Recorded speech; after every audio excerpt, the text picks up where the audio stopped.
What's up, Chris? How's it going? Let me share everything. All right. Hello, hello. How are you guys doing today? Hi, Machi Machi.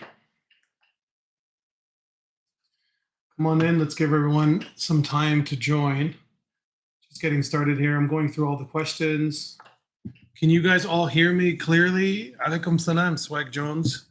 Can you guys all hear me clearly? Everything's crystal clear. There's no echo. Everything is good.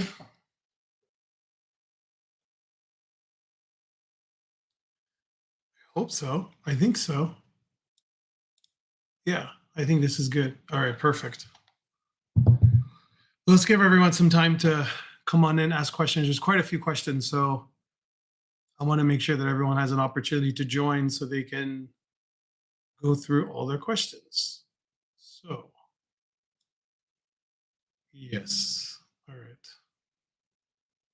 So let's do that. Okay. I think I've gone through all of these already, so that's good. So we got 4 people already, so let's give everyone some time. Hope everyone's good today. Good Monday. Everyone is very, I think, it's anxious and fearful, and overall very concerned about the market. And I don't think everyone should be. I'll explain, but yeah.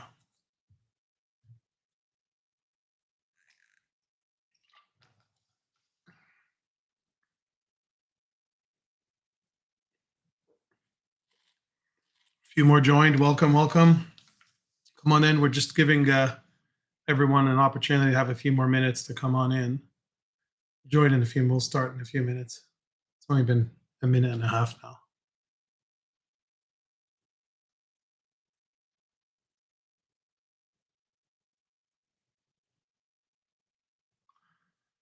Okay. So there's questions about Germany selling off Bitcoin, about Mt. Gox, about the risk reward of putting 140 million on the table, whether or not that's risky and it's worth the actual risk. There's questions about what are your thoughts on the market after this weekly structure break on Bitcoin? That's from Chris. Yes, I will cover that, brother. And why are you so handsome? Thanks, brother. I'm gonna I'll let my wife know that. Okay, and then would you be able to explain and show if someone gives you a ticker you've never seen before, how would someone of your experience do a top-down analysis and what red flags? Yes, I can answer that. How likely is it that we won't see a new all-time high for Bitcoin and a new all-time high for the crypto sector in 24, 25? Many people think that the Fourier cycle will play out. I'll do that. There's no particular question, but it would be good to hear your general market considerations and when do you think alts might pick up? Okay. How bullish are you on AMPL? What are your bearish and bullish targets? I'll do that. Do you think people will be buying into expensive NFTs? Yes. What do you think about tweets like this? Okay. You have 7 people. That's already like more than half of what we usually get at the beginning. So probably get started in like 1 minute. Tweets like these. So what is this guy tweeting? The most common mistake you see in crypto markets is buying too early when the trend is inflected from up to down. Corrections from big market structure breaks are always deeper and longer than you most expect. You do not buy when people are bearish, 10% off Bitcoin highs. Some people need to sell prior to the price going down. You buy for the next cycle when everyone is liquidated. People leave the space majority. Yeah, of course, definitely. I mean, it's pretty basic. I'll talk about that. All right. There's a lot of questions. I think we can just get started, just considering how many questions there are. But I will sit here and I will make sure that every single question is answered. That's what I always do, and I'll do it again. So don't worry. Please ask as many questions as you want. This is the time to do it. So good morning, Andrew. Welcome, brother. Hey, Albe. So I'm going to try to go in order. So what are my thoughts in terms of Germany selling off Bitcoin? This is Claire's question. And my thoughts on other news like Mt. Gox, whether or not they're creating a cascading effect by dumping Bitcoin. So my thoughts on that is that they're placing a huge amount of cumulative sell pressure across all order books, across over-the-counter, desks. On many of those trades are using like block trading mechanisms. They're using these massive brokerage houses that you may not even see off chain through centralized exchanges. You may not even see some of this movement on chain because they're literally transacting blocks of Bitcoin. So if, for example, some of this is trading off of Bitstamp, and they're the ones who were primarily responsible for distributing the Bitcoin for Mt. Gox creditors and holders from 10, 11 years ago. But ultimately, they already started distributing, and some of that is definitely, we're experiencing the brunt of it right now. And there's only so much that the market can absorb in terms of selling pressure. You have to think of it that way. So when you look at the cumulative order books across all the major exchanges, you have to be able to look at like the bid ask volume, right? And you have to be able to look at the buy and sell, and you have to see how much can it truly absorb. So one thing I look at is when I look at live coin watch, just as an example, and you go click Bitcoin, you can see that cumulatively, more or less, that you can see the bid ask and you can see the spread right away. And you can see how much can actually be held, how much can be in terms of sold, right? So if I look at CoinGecko and I look at, let's do CoinGecko Bitcoin. This is what I like to do. So I go to markets, and then I can see what the plus or minus 2% depth is.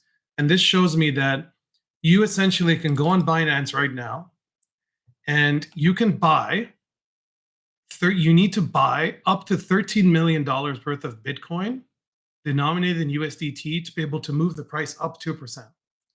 Okay? And so think about that. And that's a single exchange, single trading pair, single order book, right? So this is just using the spot order books, not using perpetual futures. It's not using futures. It's not using margin. It's only using the spot order book. And you can shift the price of Bitcoin on this one particular trading pair on this one exchange of Binance by 2% if you buy up to 13 million. Now, conversely, you can also shift the price down 2% if you dump 15 million. Now, what are these large, massive brokerage houses and over-the-counter desks doing? They're not going and dumping 15 million off of one order book. They have sophisticated mechanisms where they're using block trades. So they say, I have $100 million worth of Bitcoin. I need to offload and sell. And the way they do that is they basically distribute blocks of Bitcoin across a syndicate network of other over-the-counter desks that can absorb that type of selling volume. Those over-the-counter desks take those blocks of Bitcoin and distribute them across a syndicate of different centralized exchanges that have then subscribed to collaborate with those over-the-counter desks. So many of them are like in Chicago. Kraken has one. It has an OTC desk. Coinbase has one, right, through Coinbase Prime. There's so many that we've talked about before. Binance also has an over-the-counter desk. So if you look at, so you can just look, right? So you just look at Kraken over-the-counter desk, right? So this OTC platform that they offer, once you subscribe as an institutional investor, or even as an accredited investor, you have access to OTC large order desks. And this allows you to be able to acquire and also distribute, so buy or sell blocks of crypto that they have pre-approved with minimal slippage, right? So you're not going to be experiencing this plus 2%, minus 2% slippage that you're seeing here that I was just going through, that you have to put in 15 million in sell volume to be able to have a minus 2% depth, right? You're not going to have that at all. So you're going to be using, your main goal is to be able to be using the OTC desks, right? And so that's Kraken, right? Now, so my main point about this is that they're going, and so the thing is, there's a cumulative amount of sell pressure across that entire syndicate network. They're all commanded and requested to sell Bitcoin in these massive bulk orders. So until that selling pressure eases and until the market has finally absorbed all of that cumulative selling pressure, we're just going to continue correcting down. There's no way around it. But you also have to have two sides to a trade. There has to be a huge amount of institutional investors who are also interested in buying these bulk trades. Otherwise, you're in a whole heap of mess, right? So that's the thing. Like, that was coming. We saw it coming. There's no surprise. I really hope no one is like surprised by that. So that's what's happening with that.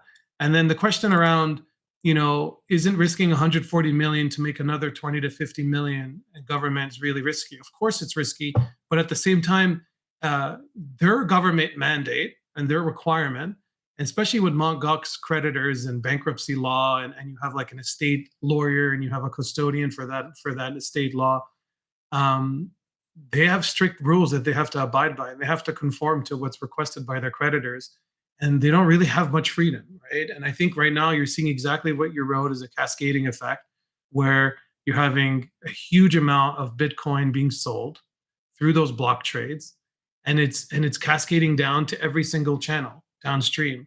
And then it's also forcing people who are leveraged long out the wazoo, and they're being liquidated, right? And those liquidations then cascade into other liquidations, and then you essentially have like an avalanche effect, right? And you see that on, you go to CoinGlass, and you could just see how much open interest there is, and you can also look at liquidations, right? You can literally look at liquidations. Let's look at it on just 24 hours for sake of some simplicity. This a few days ago was well over 600 million, right? Just think about that.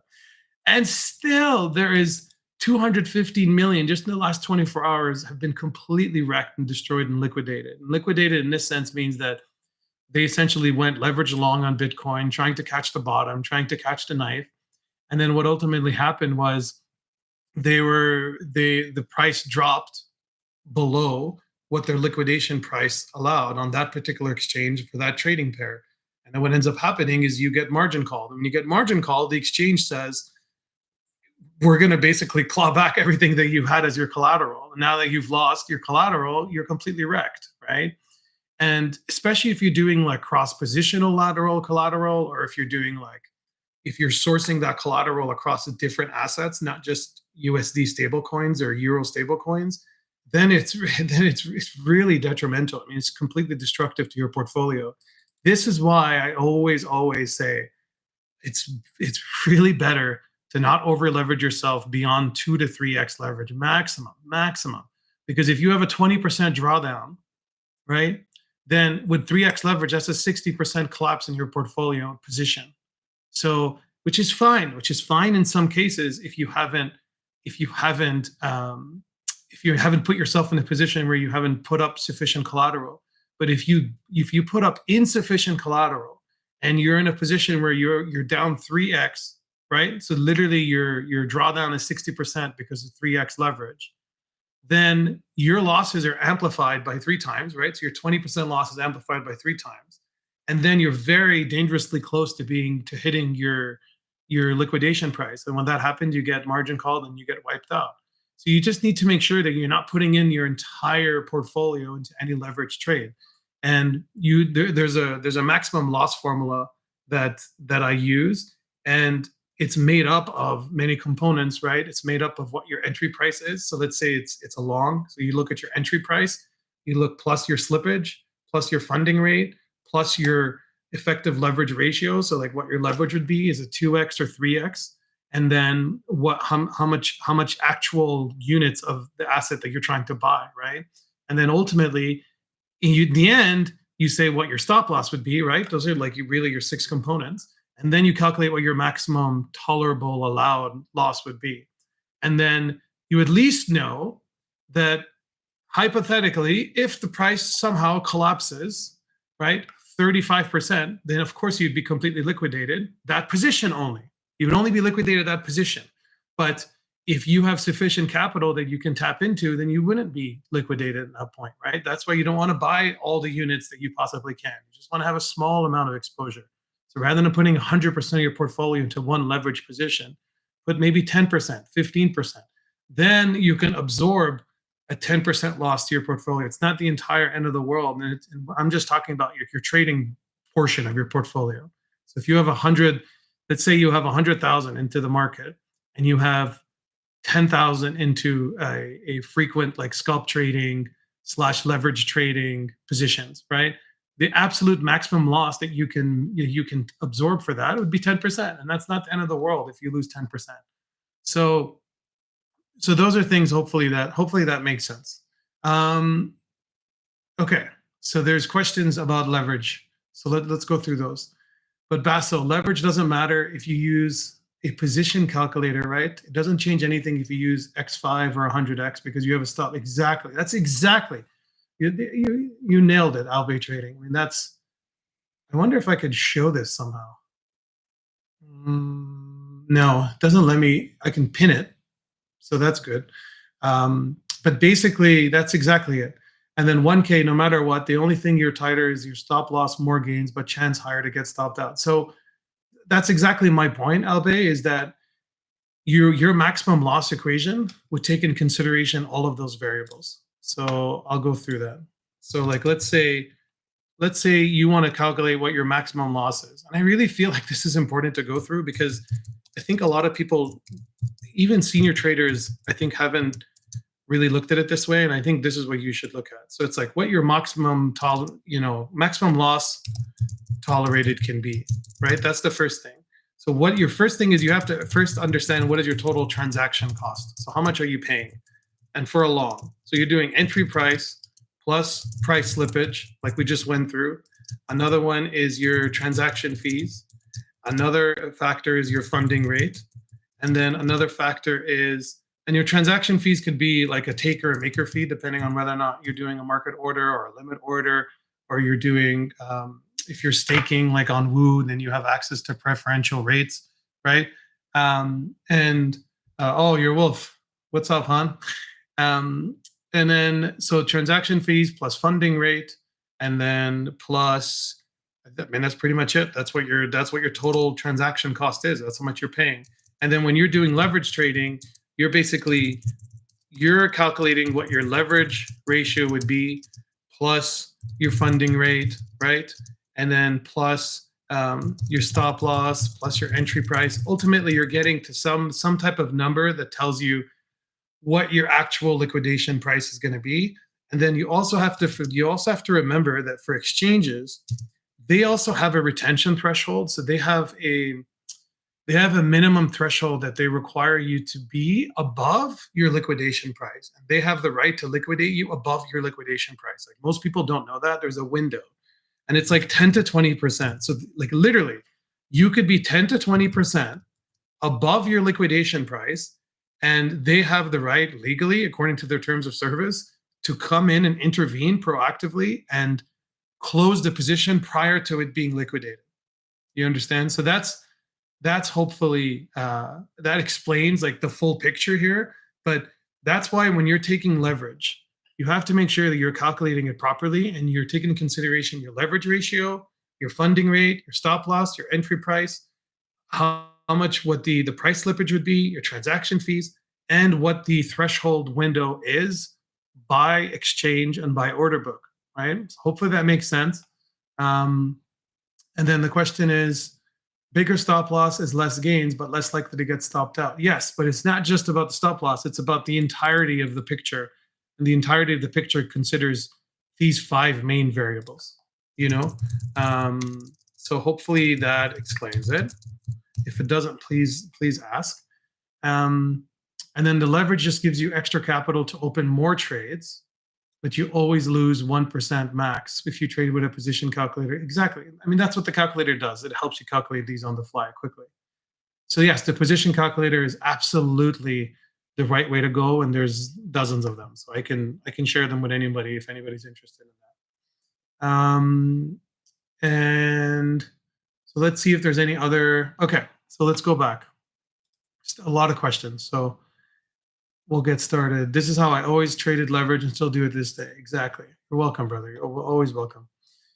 So I think I've answered Claire's questions. Now, Chris, what are your thoughts on the market after this weekly structure? So the market, let me just share with you exactly how I feel about the market. Let me just try to clean this up a little bit so you can see things a little bit better. Okay. So for me, when I'm looking at the market, let's start from a complete top down, and then I'll share every single thing I'm seeing. I'm trying to make sure that everything is clear. I think it's good. Crystal clear like this. So where are we at right now? So one thing I want to see if you can see properly is right now we've broken right below our 2.15 trillion, right? We were in this consolidating sideways range for about 4 months now, literally 4+ months. And then we just broke, we kept teasing it and kept holding it as support for 4 consecutive times over the course of those 4 months. And then as of a week ago, we broke below it, closed below it, and then we now have a lower high and a lower low, right? So obviously on a total crypto market cap, at least we're somehow still holding above 2 trillion. But to me, it's exactly what I mentioned in the last stream 2 weeks ago. Is if we don't hold 2.2, right? It was 2.2 to 2.3 was when I last streamed. And I said specifically that if we don't hold the weekly close at this level, then we're very likely going to revisit 1.79 and 1.91. That's exactly where we're at right now. We literally are hitting this range that we talked about, right? This is exactly the range that I mentioned, and this is where we're at right now. So we're back in. We've just entered it. So are we gonna go back to it? Are we gonna go back and bounce back? I mean, it's difficult to say, but ultimately, I can still see a bit of a higher low on the weekly. That doesn't mean. I mean, the volume is also increasing. This could potentially signify a bottom. Like this is beginning stages of a bottoming process here, where you have lower lows and then you have a clear tail here with a low all the way down to 1.9 hitting our bottom range, and then we're seeing a higher low. But the week obviously just began, so we have to give it some time. But then on the daily, the same. So the daily, we had a higher low, we had a high, we had, but then back to a lower low. But we're still 4 days in, we're still somehow able to hold above 1.91. So if we can stay above 1.91, then I would feel pretty good about. Hopefully, this could have been like some type of bottoming tail. Um, and I like that the volume spiked at this point. I mean, that's typically what you want to see with a more refined bottom, is you see a spike in volume, and you see as people are getting liquidated and capitulating and surrendering their positions. Then you see those cascading movements, right? And all of those and everything that we're seeing here.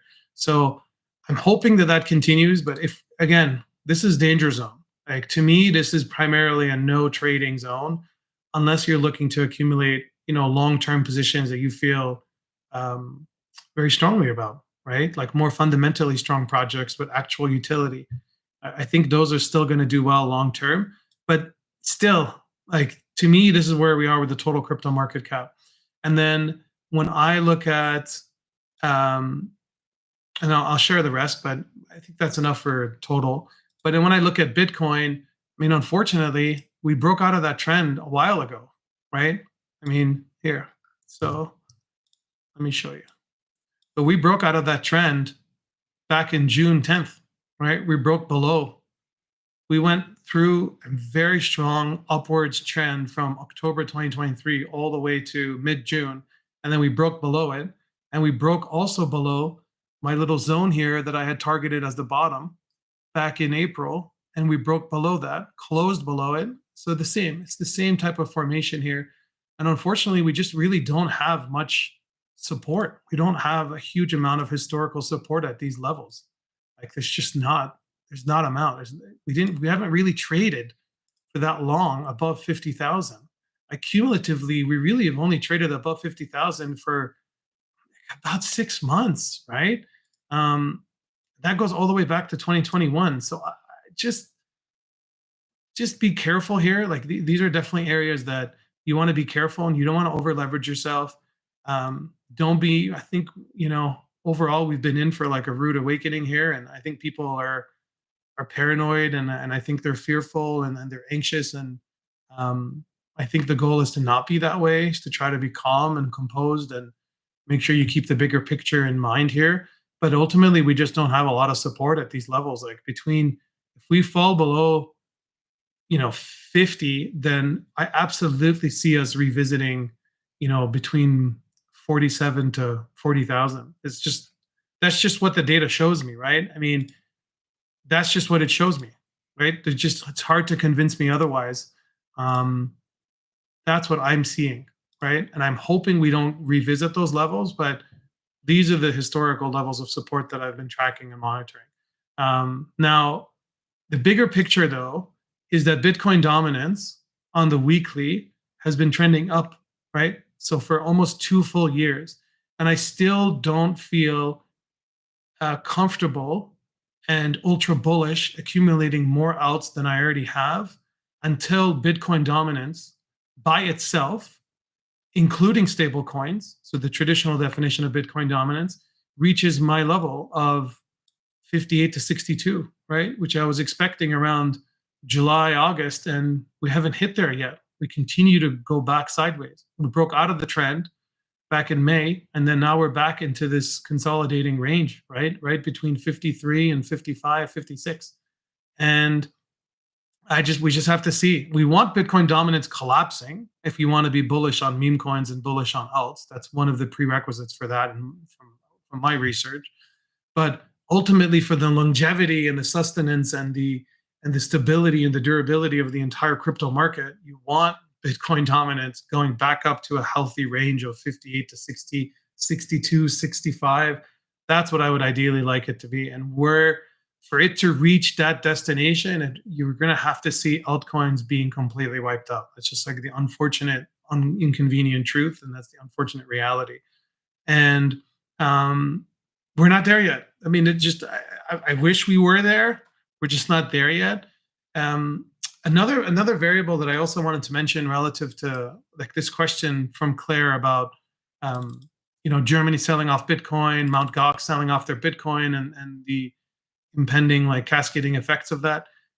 You also have to consider that historically, with any equities market, there's always a summer lull season that the market itself, the major equity traders, the major capital movers, the institutional investors, the decision makers, they check out and go out for the summer. They go on their summer holidays, their vacations with their families and loved ones, and they generally sell their positions, liquidate, pause all trading indefinitely until they return in like mid-August, right? And so you have to consider that. So just historically, these have not been extremely bullish months for generally all on risk asset classes like crypto, stock, and so forth. So just keep that in mind, right? Like, don't think that July is emblematic of the entire crypto market for the rest of the year. It's not.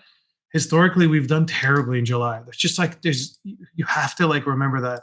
So when I look at Bitcoin, like literally, let's mark every single time how we have. So let me just show you July. So this is July. So let's do July in like bright green. And July 2023, there's July. Let me hide this. And then July 2022, there's July. Let me show July 2021.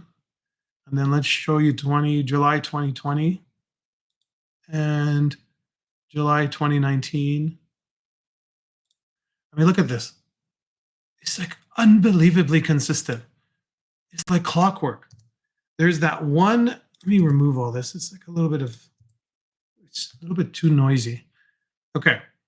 So that one, there's 1, 2, 3, 4, 5, 6. In the last 6 successive years, we've had a significant pull down and drawdown and pullback in July of each year. It's around that time is what typically we've seen like the bottom around that time, or we see the beginning of a pretty significant crash, right? And that's happened it happened in July of 2019. It happened prior to July 2020 because of the Black Swan COVID related event. And this is the only exception. So one of the last 6 years, we've had an incident of July being one of the primary catalysts for that like market cycle, right? But every single other year, July has either marked the bottom, right? Or that's when the losses truly were experienced. And that's what we're having. Like better than 2019.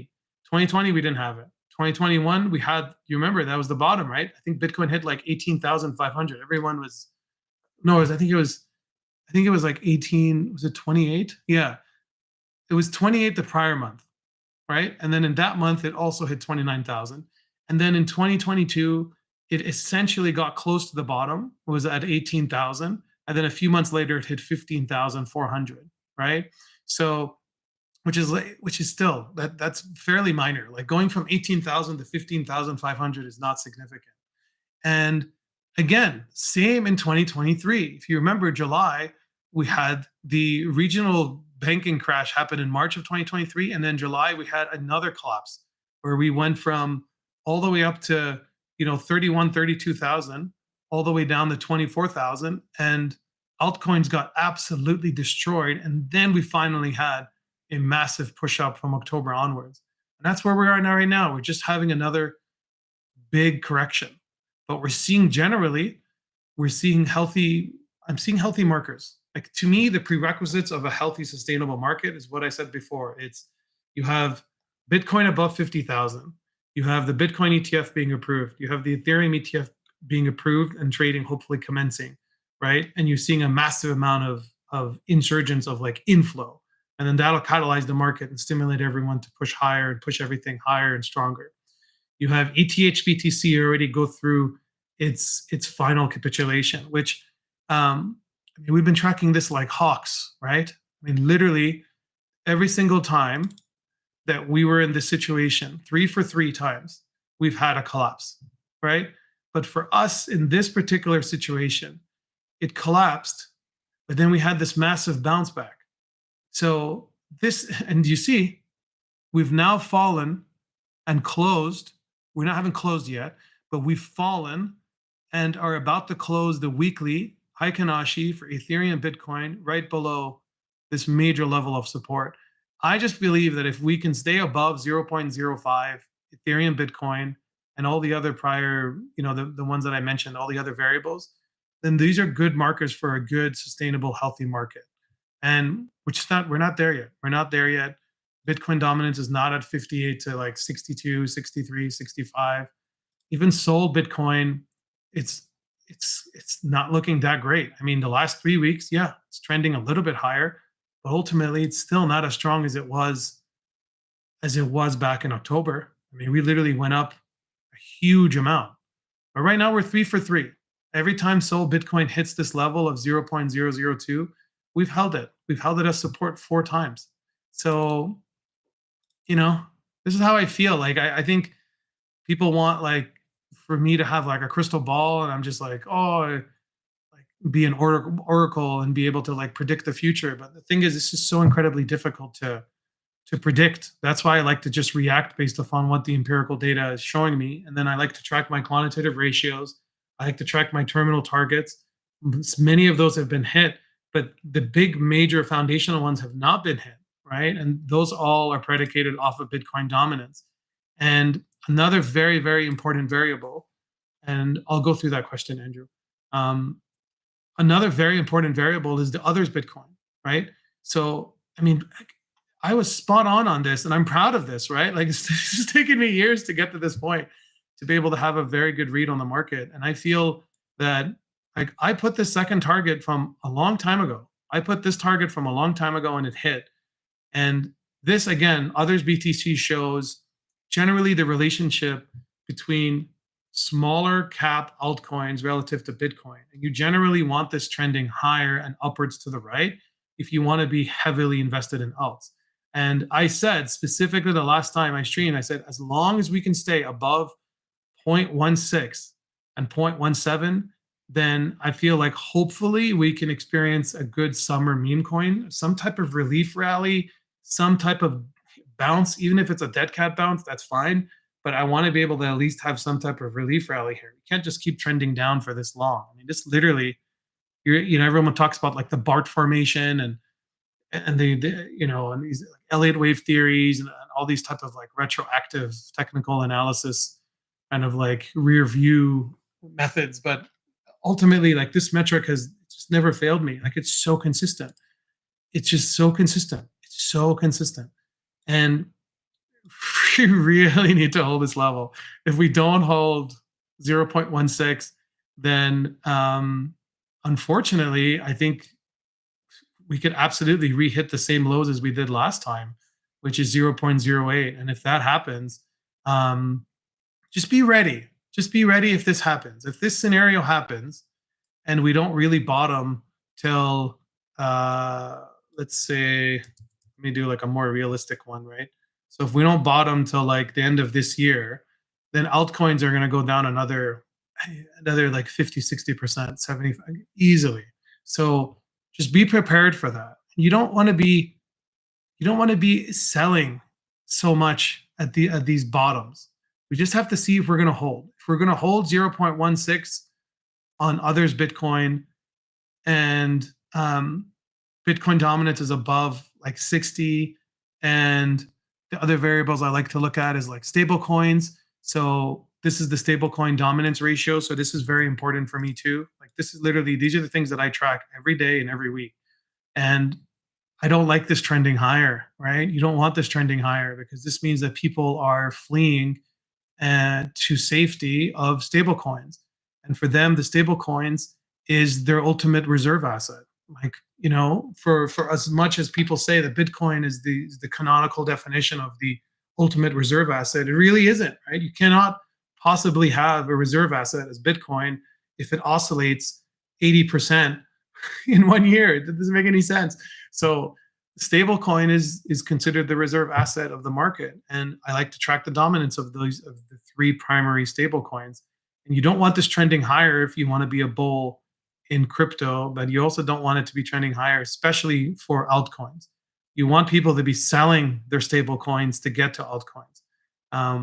And that's exactly what we saw back in October. So it's like I said before, it's the confluence of all these factors together is where I'm feeling still very bullish long term, and I'm feeling more. I feel like it's a little bit trepidatious and a little hesitant and a little apprehensive in deploying more capital in the short term, until I feel that I see another confluence of factors all telling and pointing that the market is becoming healthier, that the corrective downwards phase is complete, that that the Bitcoin is back to reclaiming its throne as the ultimate decentralized asset.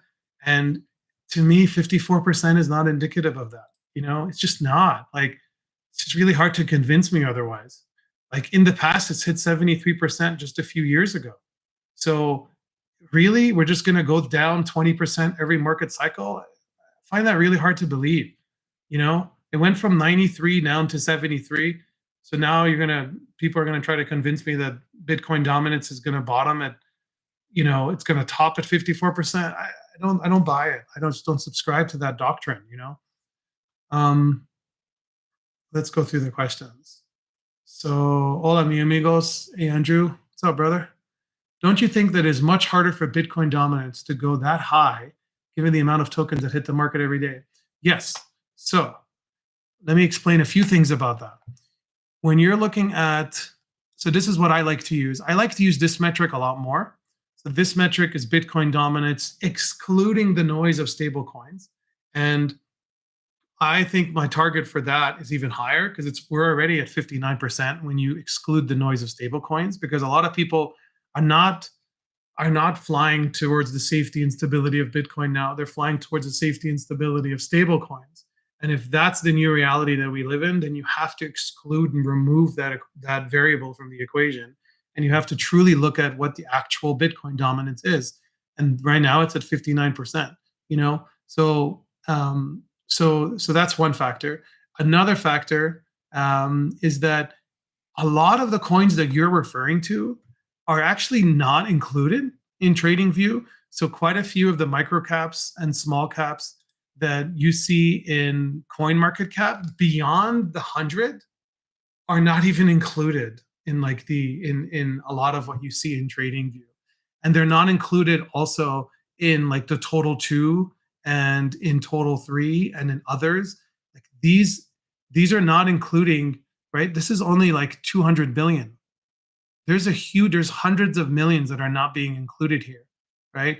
So you have to consider that as well. Um, so yeah, I don't think we're going to go back to 73%. I think I've already accounted for that with my by adjusting, I feel, my target range to where I feel it's realistic, which is around 60 plus percent. I think that is absolutely achievable. And that's just what we've done in the past. We've essentially gone up. So think of it this way. Last time we went up, when you look at Bitcoin dominance, okay? So let me show you. So Bitcoin dominance went from 57%. Don't forget, we were just at 56%. We actually hit 57%. So we were at 57%. In August of 2020, we were at 57%, and we went up to 73% in 119 days. Think about that. So for 4 months, it took only 4 months to go up 26% in the end of 2020, right? And altcoins got absolutely annihilated during that period. That was the tail end of 2020. That was the don't forget, November 2020 was when Biden was elected. It was when things were like in shambles, things were being like reset, and people were so incredibly hesitant about crypto, and they weren't sure, like, is this going to grow? Is this going to sustain? Are we going to have another DeFi summer again? Like, there was so much doubt and hesitation and anxiety around that period of time, and people were just jumping to Bitcoin, right? And that's when we broke the all-time high, right? If you remember, it was November, December 2020, and we could. I don't see why we can't do the same thing. Like, that's what I've been waiting for. I'm just not seeing this massive explosion. I'm seeing this long, drawn out rise in Bitcoin dominance. So those are the things I think you have to consider. So that's why I think somewhere in the middle, between 60 and like 65, I would say is probably a more realistic target, all things considered.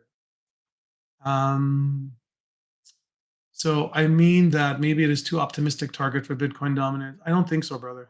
I really don't. I don't think 60% is optimistic. I think that's very conservative. But I could be wrong, right? I mean, like, often wrong, but never in doubt, like my wife always says. I love that quote. It always makes me laugh. Um, didn't Tether pump Bitcoin though? Didn't Tether pump Bitcoin though for 90% with air, which means the price of Bitcoin is full of money from Tether doesn't exist in reality. Absolutely. Like, there's no question there's a huge amount of market manipulation right now. There's no question in my mind that the institutional investors are trying to um, restructure the total market to be able to put themselves in a position that is more opportune and more advantageous for them. And they're opportunistic traders. I mean, this is exactly what predatory opportunistic traders do: is they play market games and they shift liquidity around to make sure that they're entering the asset at a preferential price. I mean, that is literally what they are trained to do. That is what their financial mandate is by their shareholders, is to acquire and accumulate as much wealth as humanly possible. So to try to argue with that and combat that at this time is just not worth it. Like, for us, I would much rather enter and deploy more capital when I feel like my markers are hit, my ratio targets are hit. Um, and then there was a lot of stuff about this last bull run as well. I'm not talking about some lookup things like ZK0. Yeah, I mean, those assets, of course, but they're being included as well. But you also have to remember the inverse is true. So you have issuance of new tokens from new projects that are entering the market, that are ballooning and increasing the total market cap. But you also have projects that have completely collapsed, and that market liquidity and that market valuation is also exiting the market. So the question is the cumulative market cap of new projects entering the market outweighing the cumulative market cap of projects exiting the market? And if it is, then ultimately you're going to be a net positive, right? And the total market cap is going to increase. And that's good. But we're not there yet. Like, we're not even, if Bitcoin dominance was at 65% and we were at 3 trillion, then I would feel a lot different. We're not even at 3 trillion, right? The highest we went was 2.7, which is good. But Bitcoin dominance was fairly low. It was still above 50%, but it was still much lower than it was historically at this time of the market cycle. So hopefully this makes sense. Another thing I wanted to show you is, so yeah, if there's any other questions about that, please ask. But another thing I want to show you that I find interesting is, let me show you first of all, yeah, it's better to show it to you this way. So look at this. So you can see these three lines. It's a little hard to see. So these three lines, just because they're so big, right? Let me change it to like monthly. So these three were 2013, 2016, and 2020. Okay.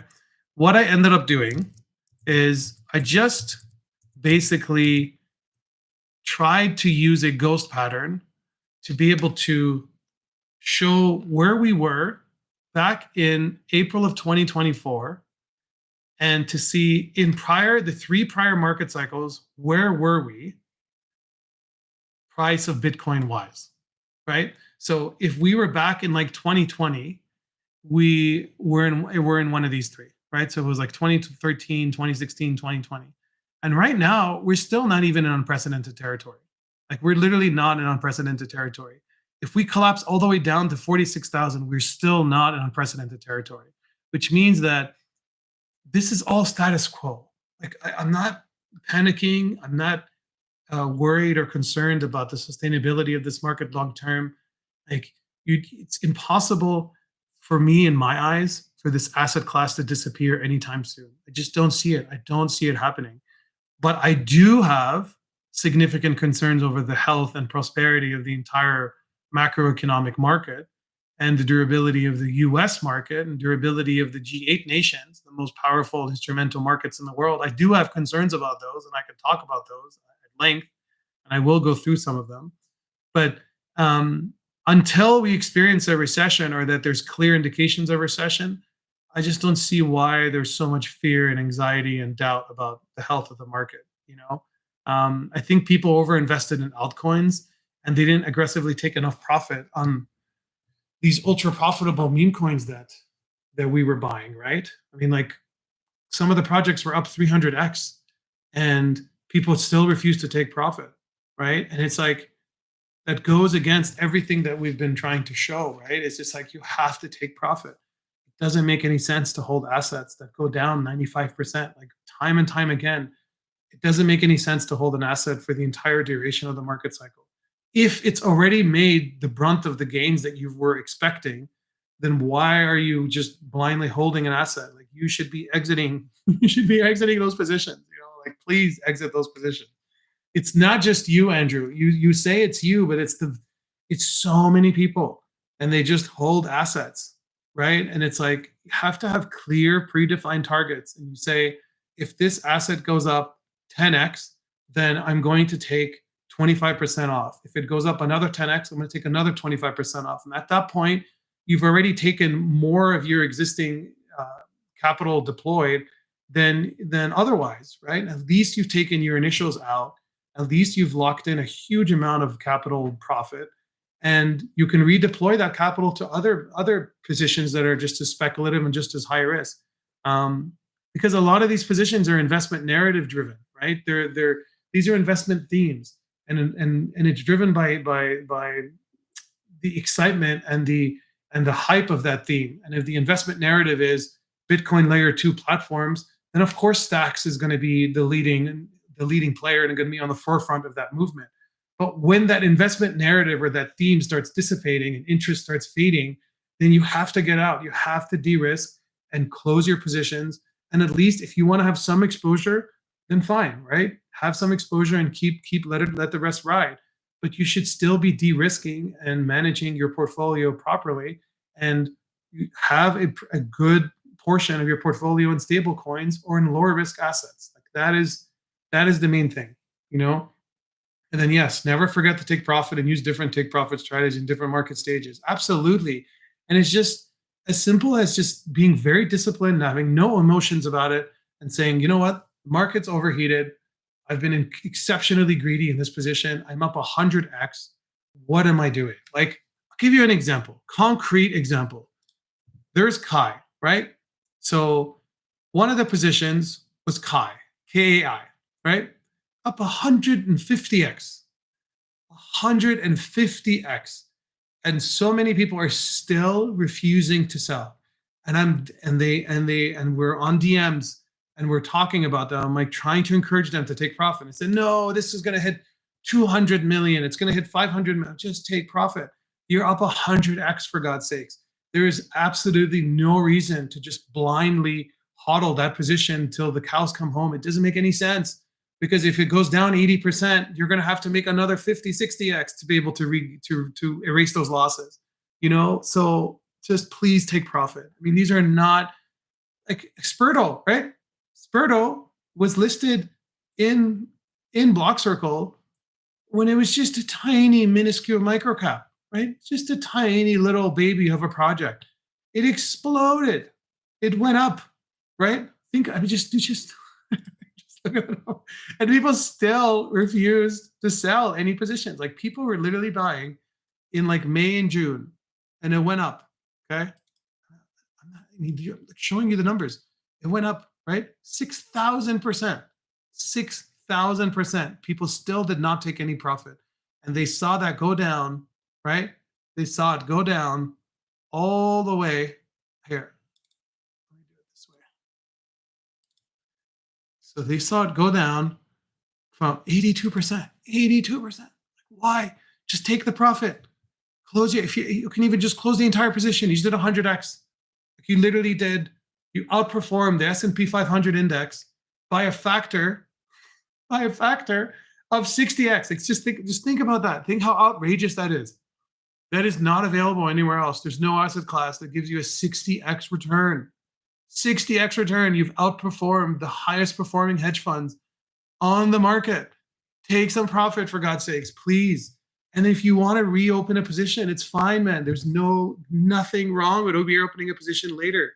But please, for the love of God, take profit. There's no reason why you should hold it going down 82%. Like, this is what I saw people doing with Omnom, and I saw people doing with Welsh. And I was like, what are you? I just don't understand, like, the thinking. It's like literally going down. Like, okay, let's do Omnom. Simple example. Okay, we know the narrative behind it. We know that the investment theme was first meme coin on the first meme chain. Extremely simple narrative to understand for anyone. Even my own father would understand.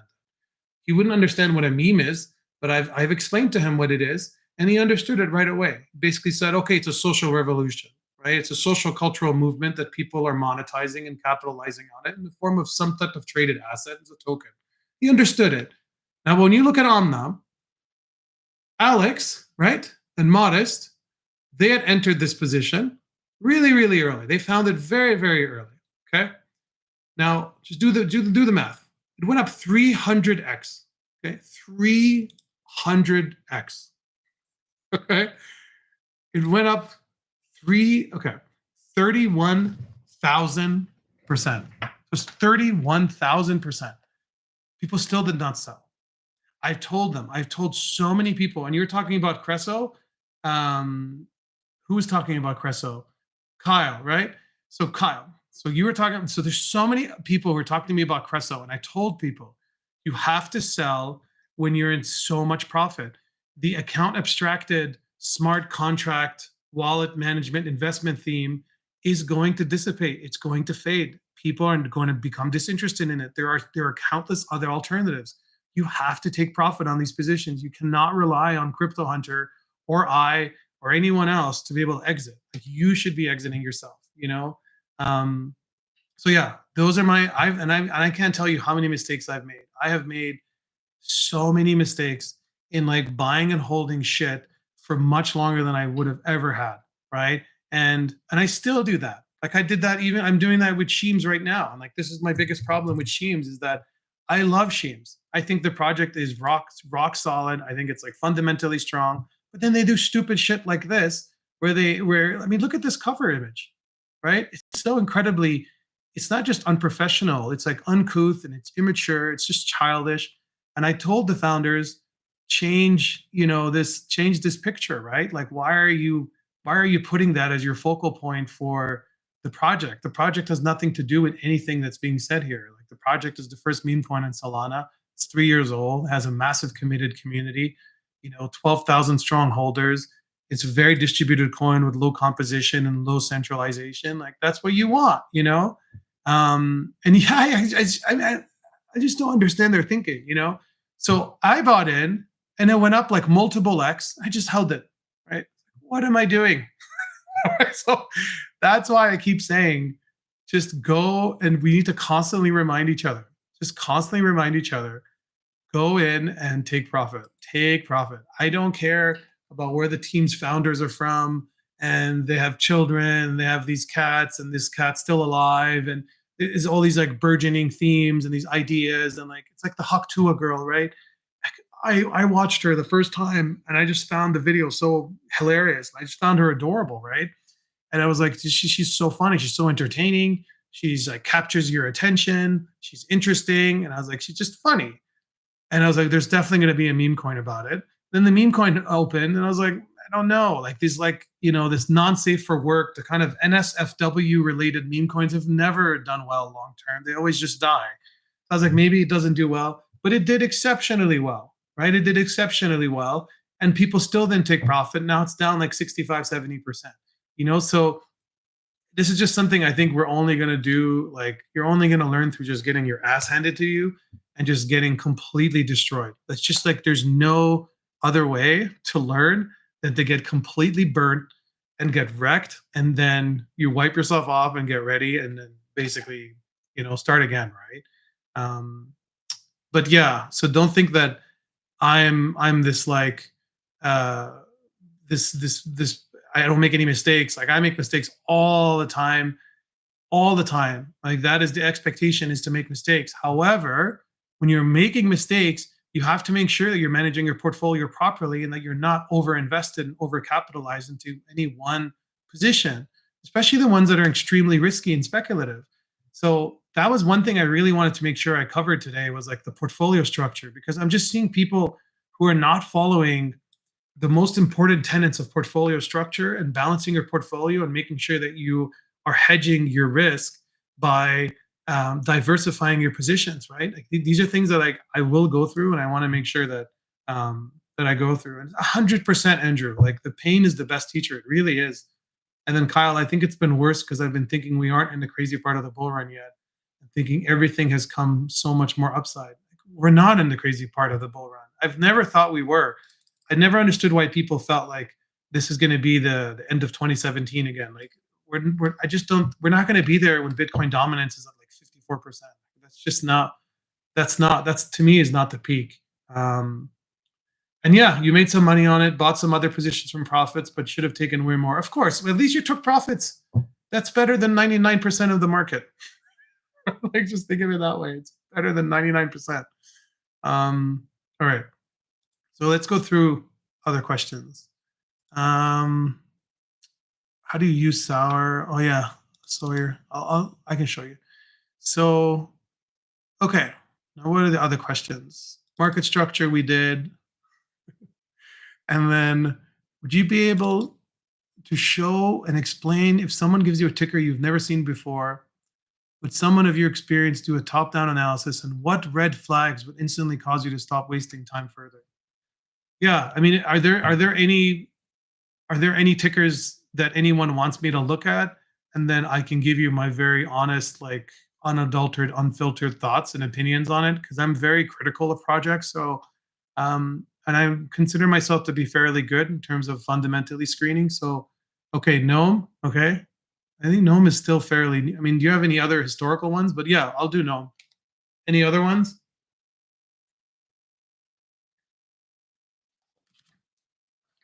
QF, of course, man.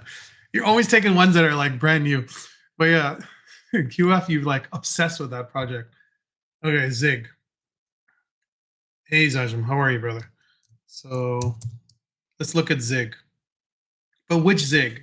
Are you talking about the original one from 2 months ago, or I'm assuming so, obviously, right?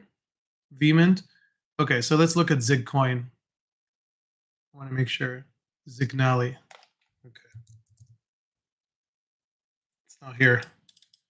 Wait, no. I'll send a link. All right, brother, send a link. Trading view. Okay, so let's go into trading view. Let me change it to all. He must be talking about this one. It's a high cap. Yeah, okay. So let's look at this one. Let me try to get it on the most. This is good. This is perfect. All right. This is actually very good because I don't know if I know this project. I think I do though. Zignali. Okay, so this is what I would do. I would look at this project. I think I already know this project, but that's fine. But I'll show you. Many of you have asked me how I do my top-down analysis and to help with fundamental screening and evaluating and trying to figure out which projects are interesting. So let's look at Zignali here. See, I already have it in my list. See, it's here. It's already in my to be reviewed list. So it must have passed some initial screening I did. So that's obviously a good sign. So one thing is when somebody gives me a project, I first just try to read the synopsis about it.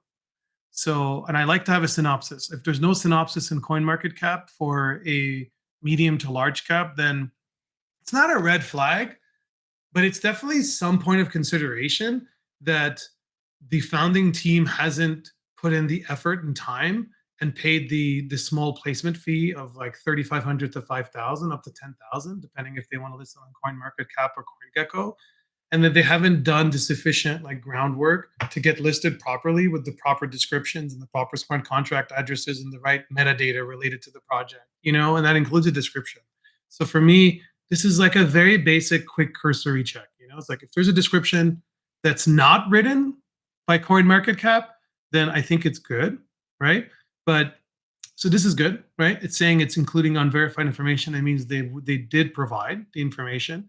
So I remember this one. Revenue generating social investment platform. So I try to read the description. I try to understand what exactly is it? What do they do? And then I'll try to look for any type of typographical errors or grammatical errors. I can already see one. So there's one. I don't like that. I don't like the fact that this is misspelled. I know you may consider these are minute points, but they're not. These are not inconsequential points. Like if you are a project that's considered 100 million and above, should you not have the copywriter triple check grammar and spelling? Like English is my third language. I immediately spotted this. So to me, this is unacceptable. Again, I'm being anal retentive, but I'm just showing you like it's like an orange flag, right? Like proceed with caution. Okay. So we've already gone through two variables here. So that's good. I don't like the typo. It's fine. It's not the end of the world. I like that there's clearly a total supply that's defined. I don't like that there's no max supply, which is fine. It's not a huge concern, but it's a little weird. I want to see how much is in circulation. So I could see that basically we're at 1.4 million ZIG is in circulation. So that's good. I mean, that's not bad. And its fully diluted valuation is 191. So I like to look at these markers. I like to look at the fully diluted market cap. I like to look at how many tokens are actually in circulation. I like to look at the circulating market cap versus the fully diluted market cap. So like the ratio of that. I like to look at the relationship between the volume and the market cap. So just really high level, like, and it already calculates it for you. But I like to also look at the traded volume divided by the fully diluted valuation. So right now it'd probably be around like, I don't know, like 2.5%, right? This is okay. It's not great, to be honest with you. That's not good. That shows me there's some inflated valuation here with this number. I like to also look at on what networks it's on. So I could see that it's multi-chain network, which is very good. To me, the future is multi-chain. These are good. I like to look at the website. I then go through the white paper. So I'll go through the website itself in detail and just see, let the best trader make your money. We use AI to handpick only the top traders that beat inflation in traditional markets. Good. I mean, this is clearly the benchmark that we're trying to outperform. They have 120 million invested. Good. 430,000 members. And I just read somewhere else that there's 500,000 users, right? Yeah.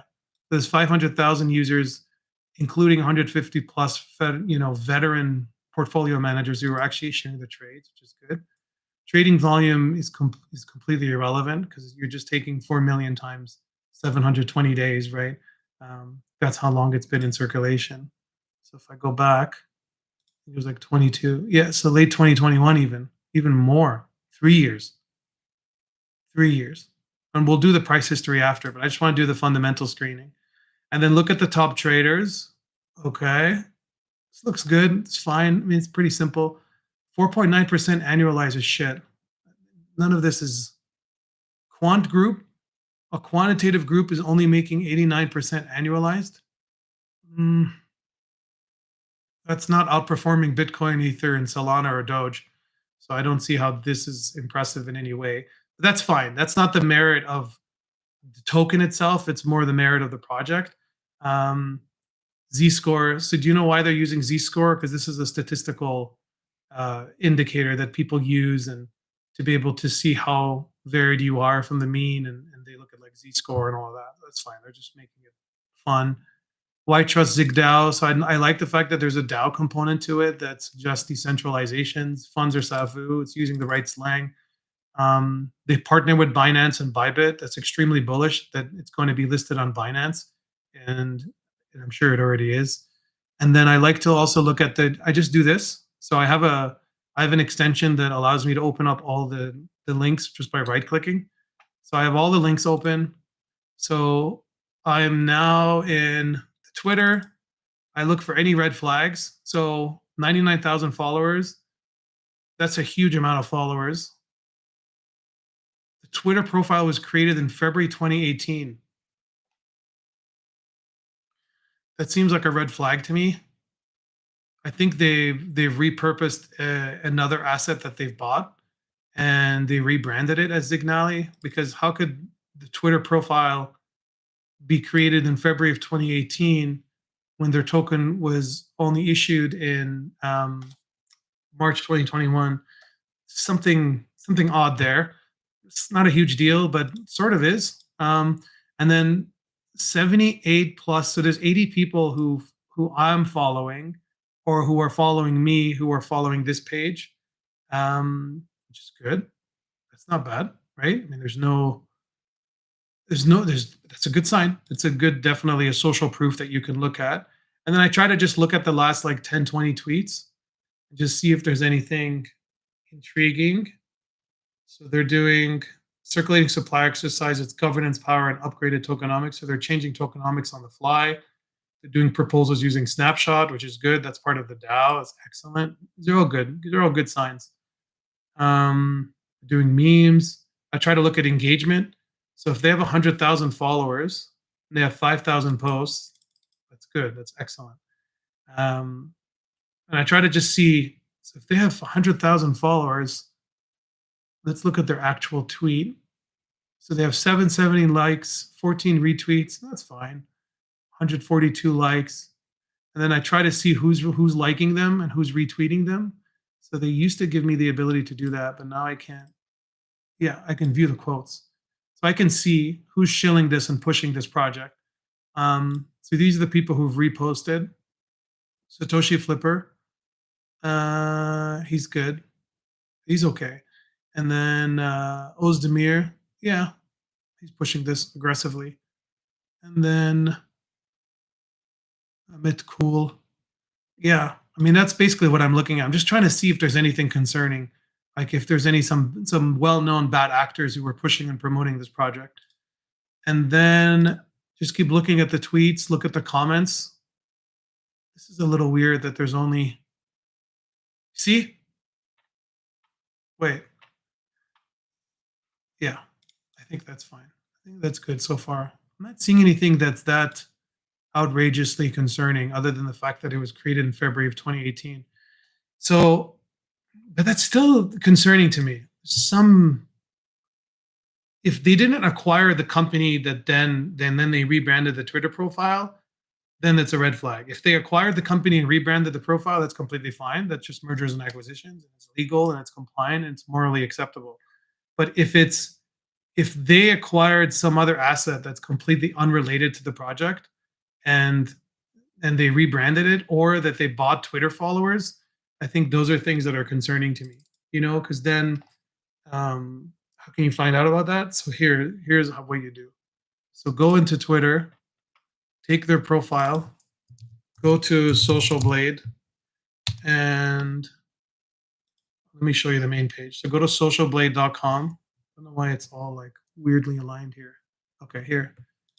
Go into Twitter and type in their page. I'll show you right now. This is how you can immediately see whether or not they're acquiring and buying followers. So everyone buys and acquires followers, the vast majority of people, but those are all concerning to me. Like it's not a good sign. So here, and then you go to detailed statistics, right? And then if you scroll down, you can see this. See? So this profile was from 2018. And then when did it start gaining that many followers? Look at this. They gained 19,000 followers in 1 week. I think they probably did some promotional giveaway because that's one way to legitimately get followers, but they're not high quality, credible, reputable followers. I would consider those followers to be mostly low quality, but these spikes, I don't like these spikes. I mean, they did lose a huge amount. Tweet wise, this is good. This is very good because if they had deleted tweets, you would see massive drops. And there's nothing wrong with deleting tweets. But if you see them deleting a huge amount of tweets and then it being rebranded, then these are good. But these are hopefully it doesn't matter if it's high cap or low cap. It's absolutely, you can still use the same type of tools. This is just one of them.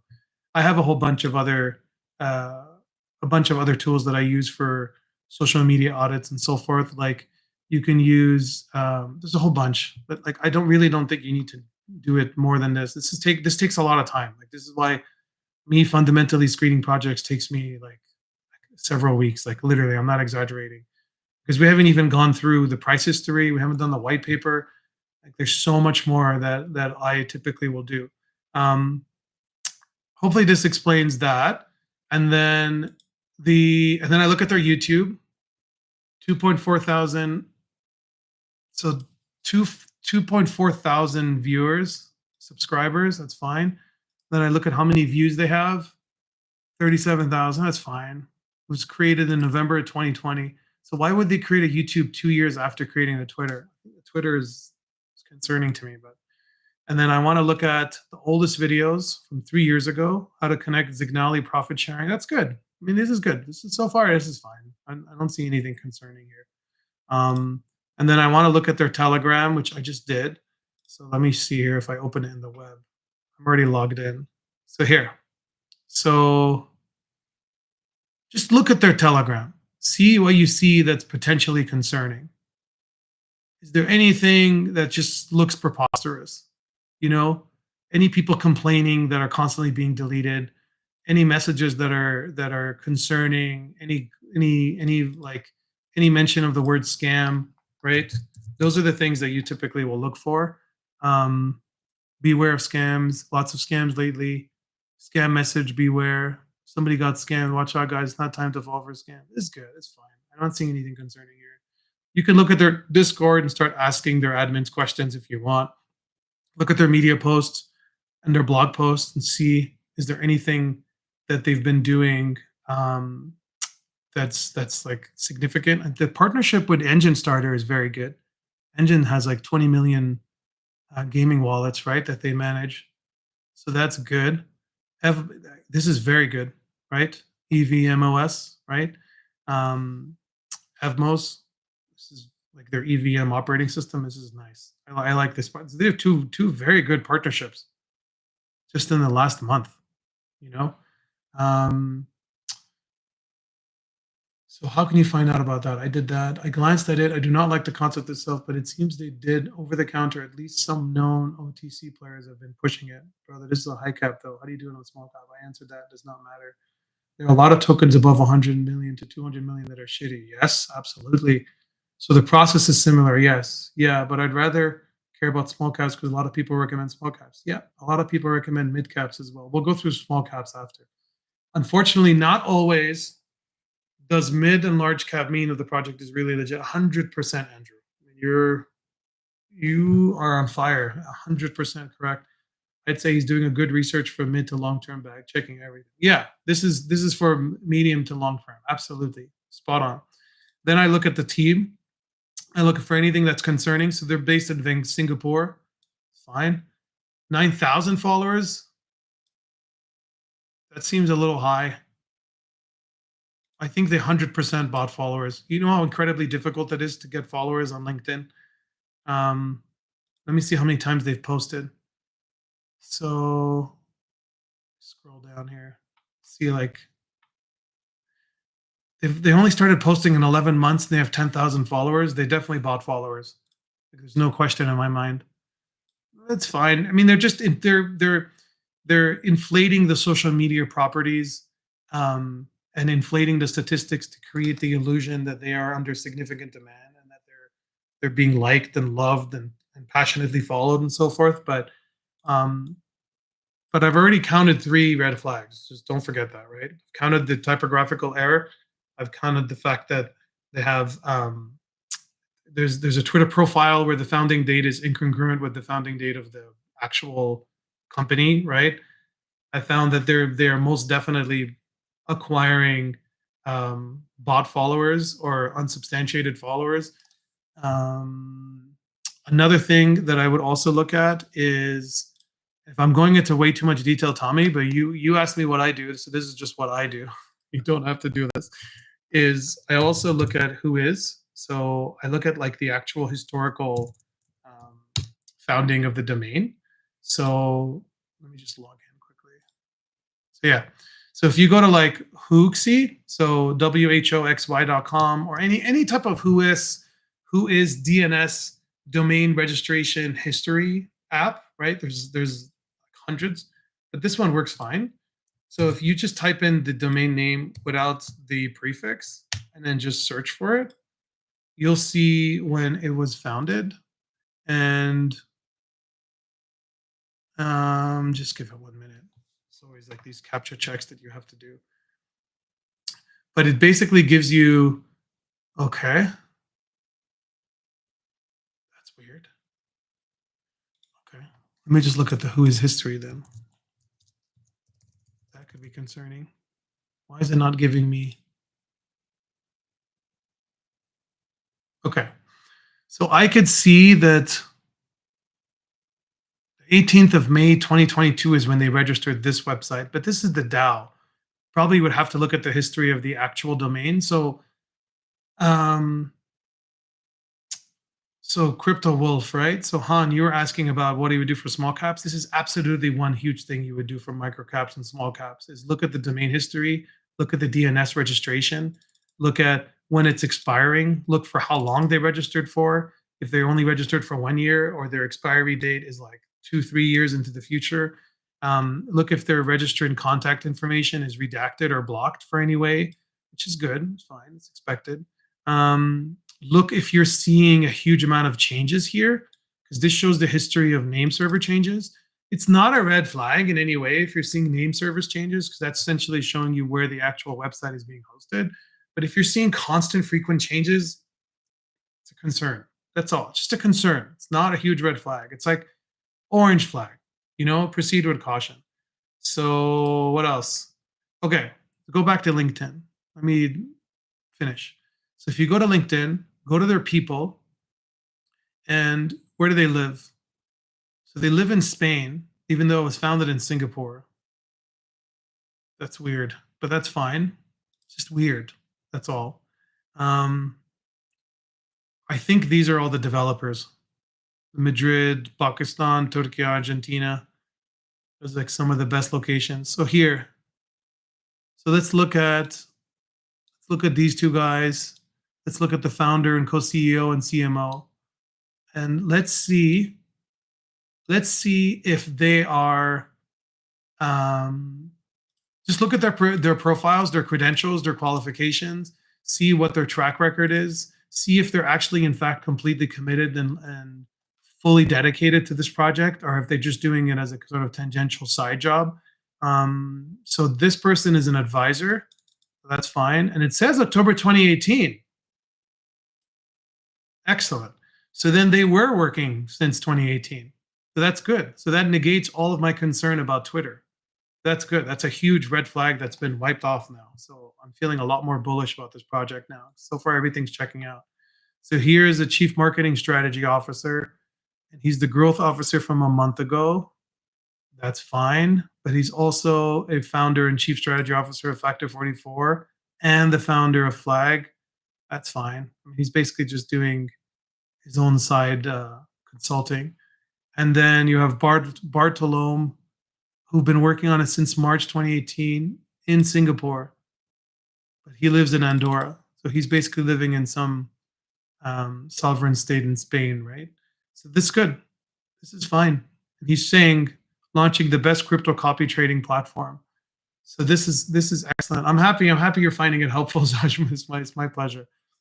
And then so far it's checking out. I mean, David Rodriguez, he's also based in Andorra, 4,000 followers. Profile looks legit.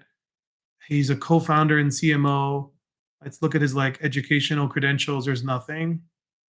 That's a little odd. And then let me look at the co-founder, Bartolome. What's his background? Self-taught. That's fine. And then Abdul Rafi. Okay. Let's see what you got, brother. So he's CFO and co-founder from 2019. So he must have some credentials. Yeah. So he's went to Institute of Business Administration. That's fine. As long as he checks out. And then he's a business development manager. And he's not floating. I mean, he's fully dedicated to the project. So it must be growing sufficiently to justify his salary. So that's good. And then Ruben Martinez is an algorithmic trader, fund manager. And he's been fund manager for multiple companies. And he's a professor at IUBS. That's good. That's very good. I like this. I like this. And his project is definitely becoming a lot more interesting for me. He's an ambassador in Indonesia. That's fine. I think this project is good. See connections between different people and projects. Absolutely. See if they're connected to any other red flags, any other concerning relationships or interpersonal relationships with other people who have a bad track record, you know? So those are the things I would look at. And then I also go back, let's go back to CoinMarketCap, and I look at markets and I try to see where are they trading. So this is interesting. So they're not trading on Binance. Even though Binance and Bybit were exclusive partners for them, they're not yet trading on Binance as a 100 million market cap project. So that's strange. And I think that's the main reason I had them in my to be reviewed list, is because they had Binance as backers and supporters and partners. So another thing I do is I look at Zignal. So I'll do this. I'll do Zignal, and then I'll type in Crunchbase. And then I look at their Crunchbase company profile and see if they have any venting rounds and these funding and venture rounds. So I try to see, okay, so they secured 53 million and they had a venture series of 50 million and a seed investment of 3, which is good. And then who had invested in them? Let's look at the investors. Yeah, that's why.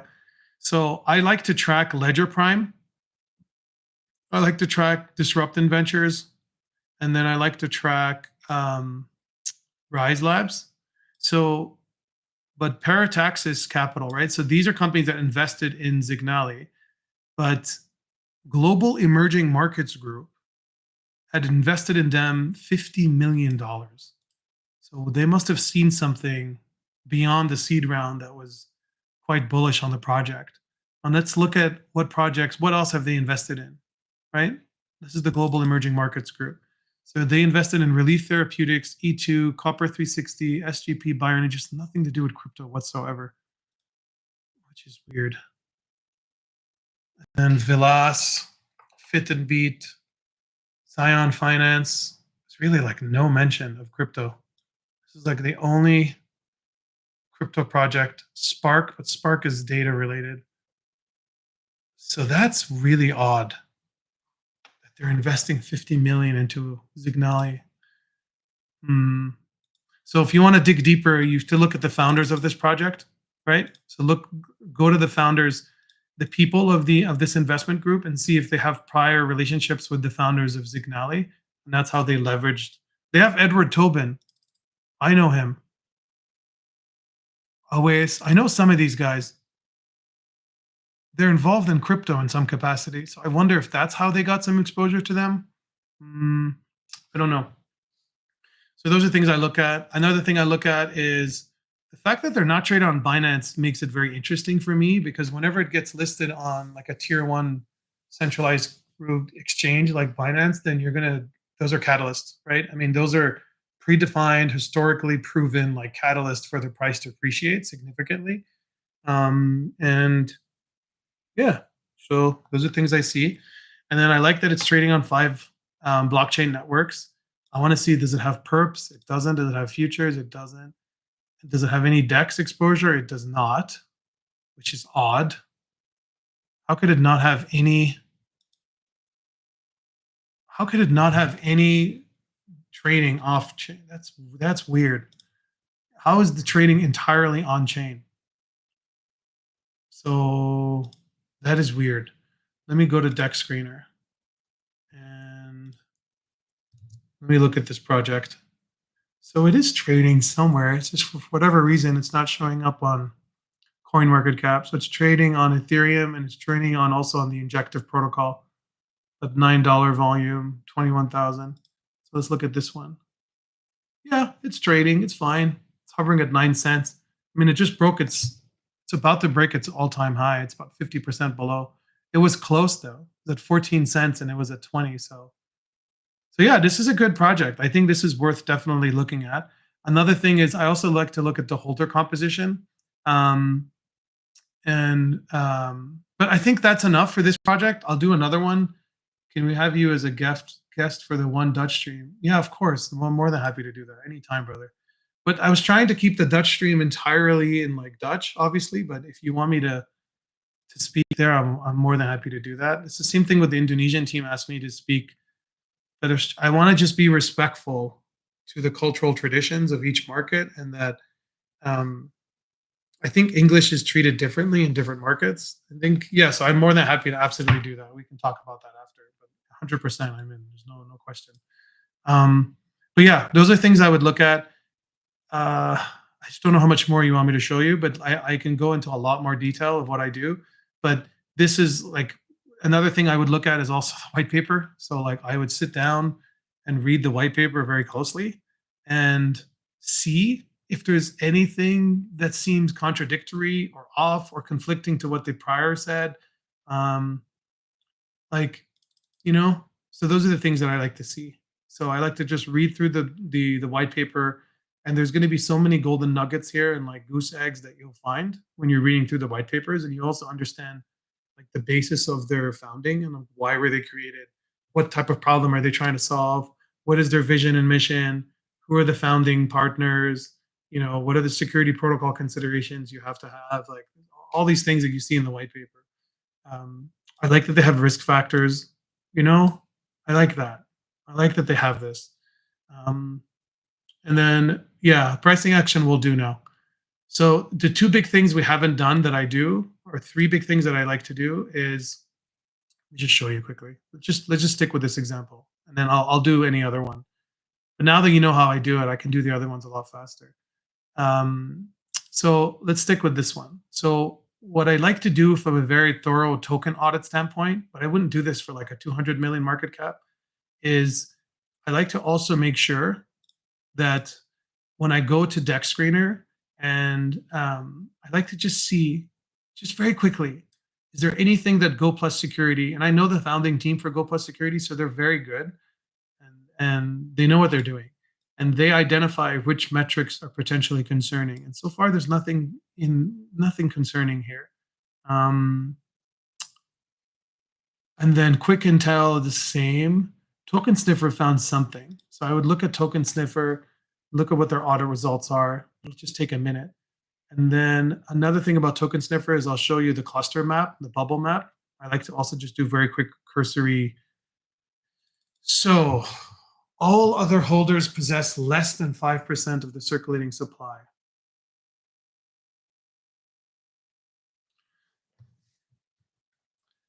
Creator wallet contains less than 5%.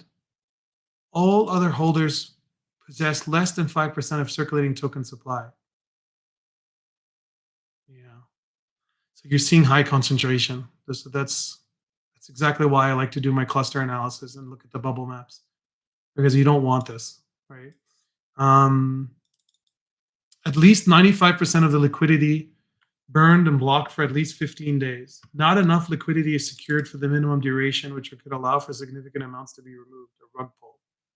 That's fine. I don't think there's any rug pull here. I think this was a liquidity pool that was created by a consortium of wallets, and they're all injecting liquidity for it to be traded on Uniswap, right? So I don't think there's any concern on that front. So I think this is fine, but let me look at the bubble map. Just give it a minute. We'll be able to see that high concentration where you have like a handful of owners who are holding. Yeah, this is the problem. Like, geez, this one wallet is holding 6%, and then this wallet is holding 7%, 1%. If you want to dig deeper, you can take the address and you can go into. So I did this also in the course. There's like an entire lesson about token audits and screening and evaluating mechanisms. So I can show you. But this one is, hopefully it shows up. Yes. So you could use rug.ai. They had invited me to use it and give them some feedback. I can send you an invite. There's absolutely no financial gain. I don't get involved at all with any promotional partnerships or anything of the sort. But just trying to like grant you access to the same tool that I use. So top 5 clusters sounds really bad. Like I don't like this. I don't like that there's so much concentration. It's concerning to me. Like, okay, so Gnosis Multisig is a multisig wallet held by some type of consortium of institutional investors. That's fine. That's very likely exchanges. So that's the contract is holding 3.7%. That's fine. It's part of their token issuance. Same with contract here. This is their dead wallet where things die. One holder is holding 5%. This is a Bybit exchange wallet. Gnosis Multisig also. One holder is holding 1%. Okay, I feel better now after seeing this. These 2 holders, though. Like, there's like 3 holders holding 15, 20% of the tokens, and odd. Okay, so let's go through the price action. So let me close all this. And then now we can actually go through the proper price action. And here. So what I would do is USDT, I mean, this completely died. I mean, it's clear, right? But then it broke out of this massive downtrend in October of 2023. That's good. It's now hitting some historical resistance horizontally in this tight range that we're in between 11 cents and 7 cents, more or less. And we were 1 cent away from hitting the prior all-time high on Gate. And don't forget, this came into prominence in like March 2021. So I wonder if we can get like a longer. Let's find a longer one. I think it was probably listed on Bybit. Let's try to find one that has longer price history. MEX. Yeah, MEX never fails. So yeah, let's do MEX. So we'll do the same. See, it's the same problem. There's a huge amount of resistance here. It just is. There's no way around this. Like, this goes back to 2021. Now, I would definitely be de-risking here. Like, there's no question in my mind. There's no question in my mind. If you fail to hold 7 cents as support, this could easily plummet to 2 cents. I've seen it hundreds of times. just keep that in mind. It seems like historically when it tries to hit 7 cents, it just doesn't hold it. So I would be very careful. I would de-risk here. If you've been buying since October, November, December, I would definitely be taking some profit here aggressively. This could easily fall back down. But I like this massive surge in volume. This makes me feel good. And I like the fact that we were in an uptrend, right? We were clearly in an uptrend. And let me turn off. That was there. Perfect. We were clearly in an uptrend and we're holding it. Yeah, I mean, this is like do or die time here for me personally. I would just be very careful with this because right now it's hovering at around 9.5 cents. This could easily go down to 7.5 cents. And if that doesn't hold, this could easily go down to 5, 6 cents in like a matter of weeks. In a matter of weeks, that could happen. So I would be careful. And also, what I like to look at is I like to look at the relationship of Zig USDT to the relationship of Bitcoin. So because ZIG is not denominated in BTC, there's no trading pair with BTC as the denominator, so I have to create my own, right? So basically, what I can do is I can just say MEXC Zig USDT divided by index Bitcoin USDT, and then I'll add it. So now this shows me that this has been very strongly outperforming Bitcoin back from July of last year. So for over a year now, this asset has outperformed Bitcoin by a factor of 10x outperformed Bitcoin. But again, hitting massive amount of resistance around 2 and 3. And we broke this level. There was a huge amount of resistance here and we broke above it. So proceed with caution for sure. And then I also like to look at the relationship of Zig to ETH, because this gives me also a good idea. So it's outperforming Bitcoin, outperforming Ethereum. I don't know if it's outperforming Solana. So I would also look at that. And Solana, why is it not? That's fine. Yeah, I see. This is interesting. This, I think, answers your question, Pierre. At least relative to Solana, it seems to just always hit this 711 level and it just does not go above. It doesn't go above it. It keeps getting rejected. Time and time again, this has been rejected. Rejected. Rejected. Rejected. Fourth time. Fifth time. Sixth time. Seventh time. Eighth time. And again now. We're being rejected right now. Lower high. Not lower low, but still lower high. And if you look at it on the daily, yeah, we've re-entered this range again. So that's my view on the pricing action of Zignal. I'd rather care about small. Yes, I did that already. Isn't it a red flag, boss, about Singapore? Yeah, but I explained it. They're actually, I think they must have been founding the company in Singapore for advantage tax purposes and probably superior business structure to what they had access to in Andorra. Singapore is quite friendly. Like the Seychelles, right, in the Caribbean and Central America, is many companies are founded there, like the U.S. Virgin Islands, Puerto Rico. Like many companies established like legitimate business operations in those countries because they have advantageous tax structures and also business structures. So yeah, not as concerned about that. Okay, so what else? I love this whole explanation. Yeah, we did that. Thanks, brother. So Andorra is a tax haven. Yeah, well, Andorra is a tax haven. So if it's a tax haven, why would they found it in Singapore? Is it only a tax haven for income purposes? Maybe.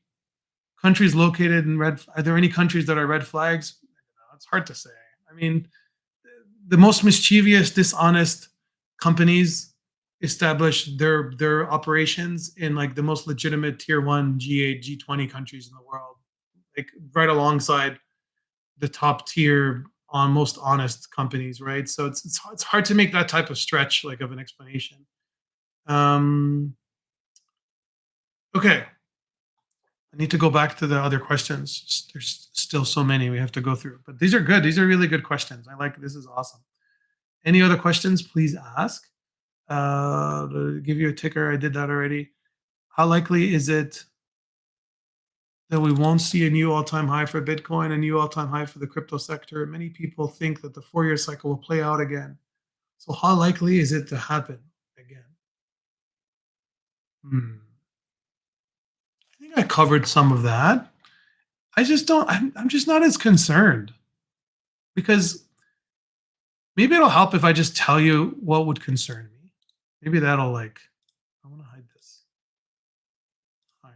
Okay. Maybe that'll be helpful. So if I'm looking at Bitcoin, again, we are not historically in unprecedented territory here at all by any stretch of the imagination.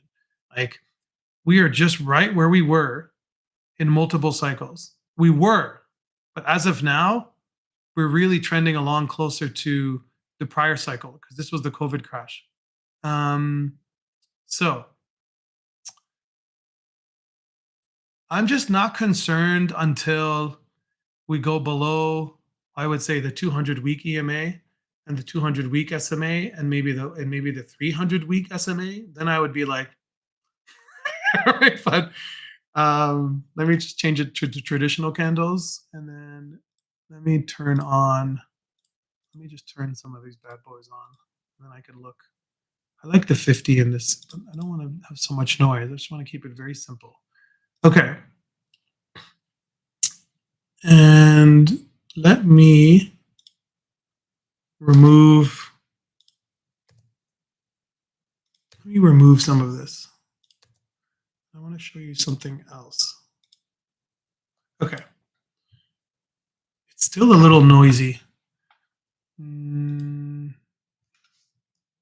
That's fine. I think this is okay. So in the past, and I've mentioned this before, but in the past, when Bitcoin closes the weekly below the 8-week EMA, things have not fared well, right? These are points of concern. These are things where you really need to be tuned in and locked in, and you want to see if there's going to be a continuation of the bull run that we were in. And then when we break below the 8-week EMA, we typically have a nice flush out, right? And that's what we had here. And then we closed below the 8-week EMA back in June, and we had a nice flush out here, right? Is this the end of the flush out? I don't know. I mean, it's hard to say. It's not a big concern of mine because in the past, we've had so many times that this has happened in prior bull runs, like going back to 2017, right? Like how many times have we closed below the 8-week EMA, right? And we had a nice 40% pullback. Think about that. How many times? This happened so many times. 1, 2, 3, 4, 5. In 2017 alone, this has happened, or since 2016 run up, push up to the market top of 20,000, we've had 5 40% collapses in the price of Bitcoin by itself. When you look at 2020, right? 2020, of course, you have diminishing returns, but you also have limited downside, right? Your total tolerable drawdown is going to be much lower than it was when the asset wasn't as mature and wasn't as commercially accepted as an actual asset, right?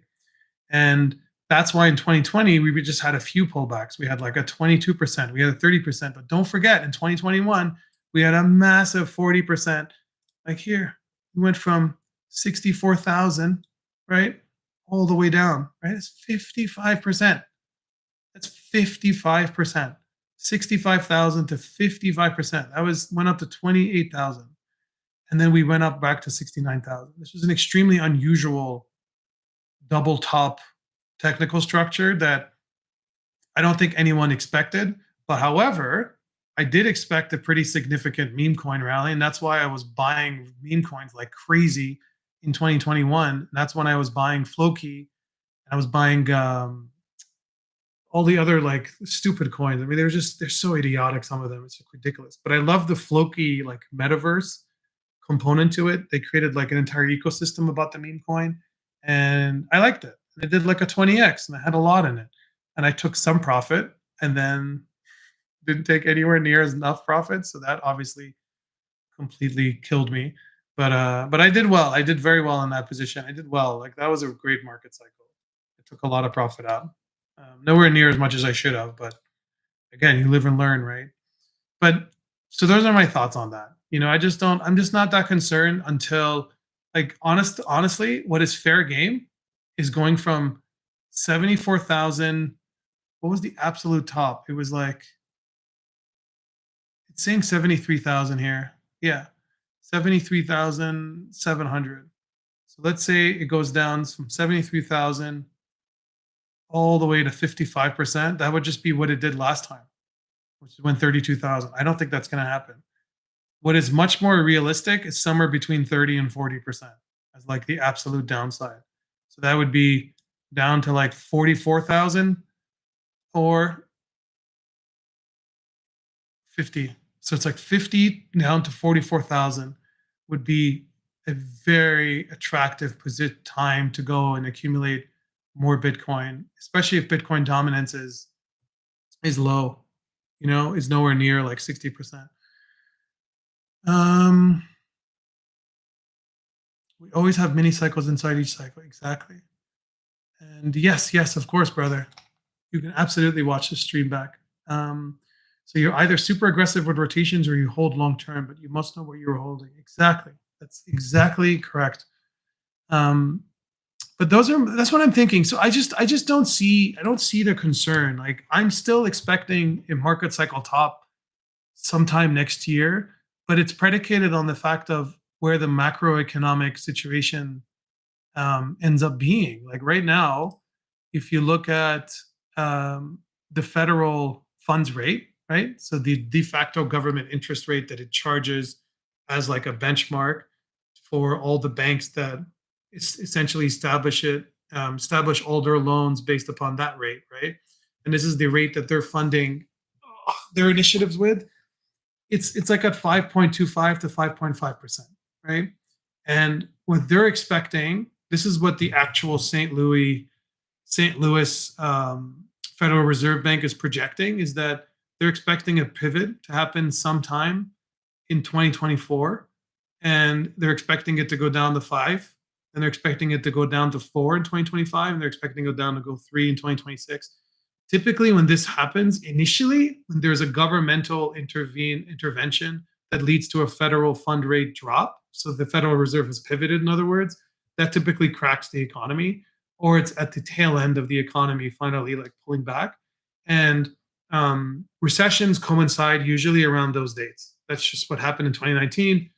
It happened in like every other prior recession. We've had so many of the same markers that have consistently taken place, right? And so so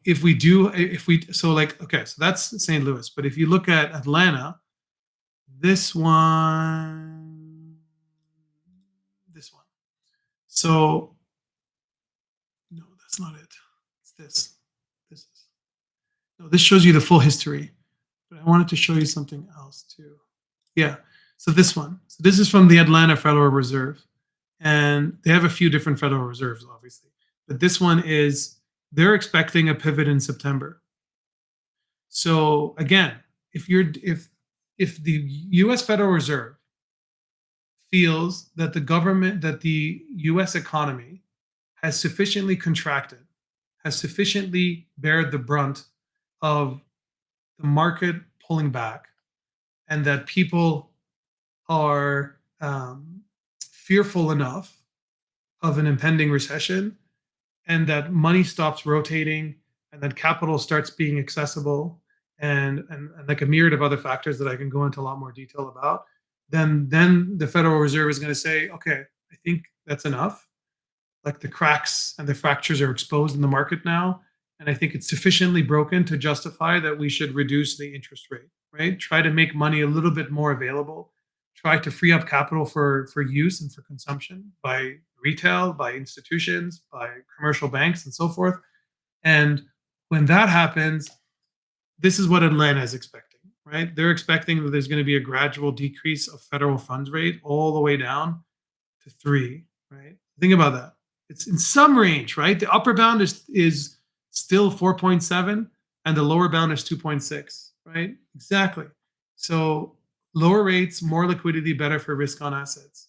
After it's lower rates, more liquidity, better for risk on assets after the initial collapse. This is what I'm trying to explain is that every single time you've had a pivot, it's always the precursor to that is a pretty significant steep decline in the market. In especially in like the Russell 2000, the Russell 3000, some of the stocks in the S&P 500, like the more speculative equities, and then also with crypto. Like this is just what's happened in the past. Um, and the first rate cut, when the first Federal Reserve pivots, is when you have a good decline, and that's a very good decline to buy. Now, when I look at what where we came from, think about this. We were literally at near 0%. We were at 0%. We were at near below 0%. So this is like close to the way the Federal Reserve works in Japan, where they were literally working at negative interest rate for a long time, for multiple decades. They think about that, right? I mean, this is like that's how extreme we were because of COVID. And then now we went up. Unbelievable. We went up 5%. Like, I don't think people understand how significant that incline is. Went from 0 to 5%, right? It's 500 basis. I mean, just think about this, 500 basis points. Um, what what do you think about the consideration before the rate cut? We have a mini run. Yeah, that's exactly what I'm expecting. I'm expecting some type of summer meme coin rally that hopefully gives us some type of relief. And then that rally is going to very likely end up becoming something that fizzles out. And then, but we have to see. We have to see what the stock market is doing, right? We have to see how the rest of the markets are doing. You can't just. I'm not just going to look at crypto in isolation, right? I'm going to look at what the S&P 500 index is doing. So I'll show you. So here, and I also like to look at the US dollar. I mean, this US dollar, damn, hit the target that I was in. I had it between 105 all the way to 106, and we hit it already. And now we're declining, which is good. You don't want this inclining, you want this declining.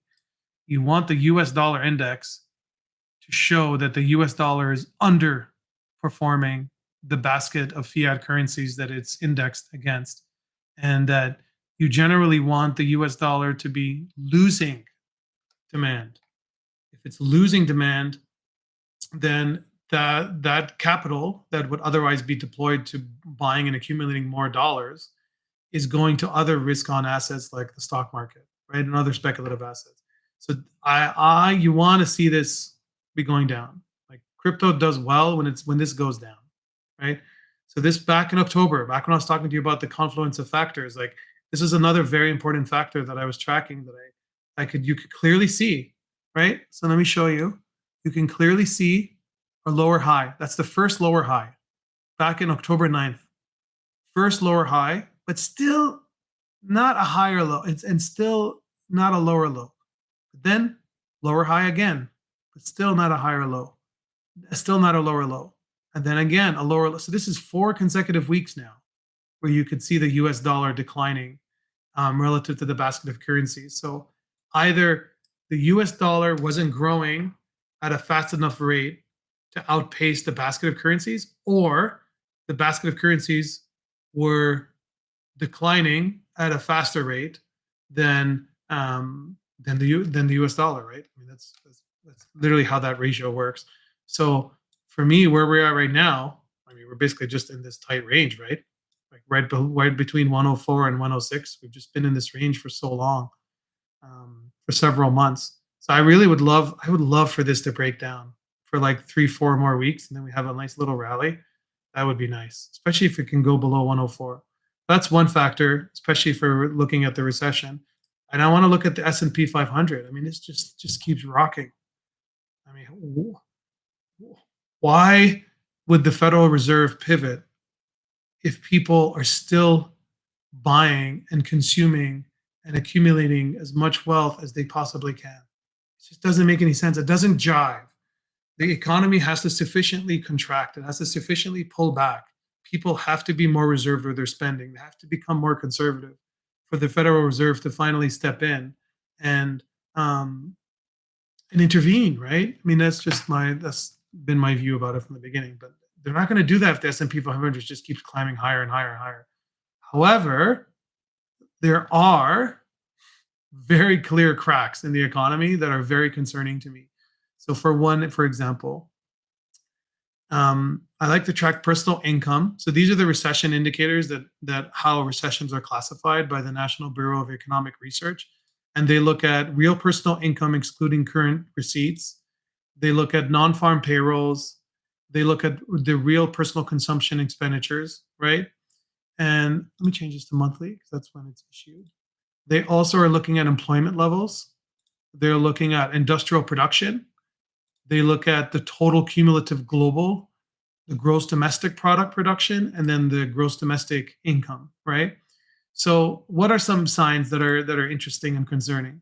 One sign that's concerning that the macroeconomic situation is starting to flatten and starting to contract and pull back, and it's showing and exposing some concerning items. Is look at industrial production.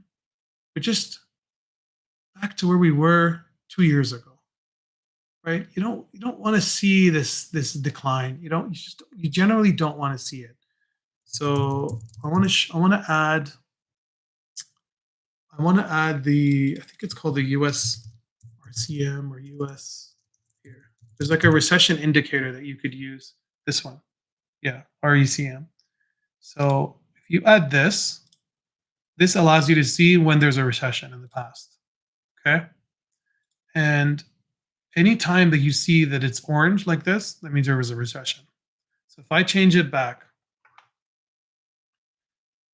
very simple metric, right? Very simple metric.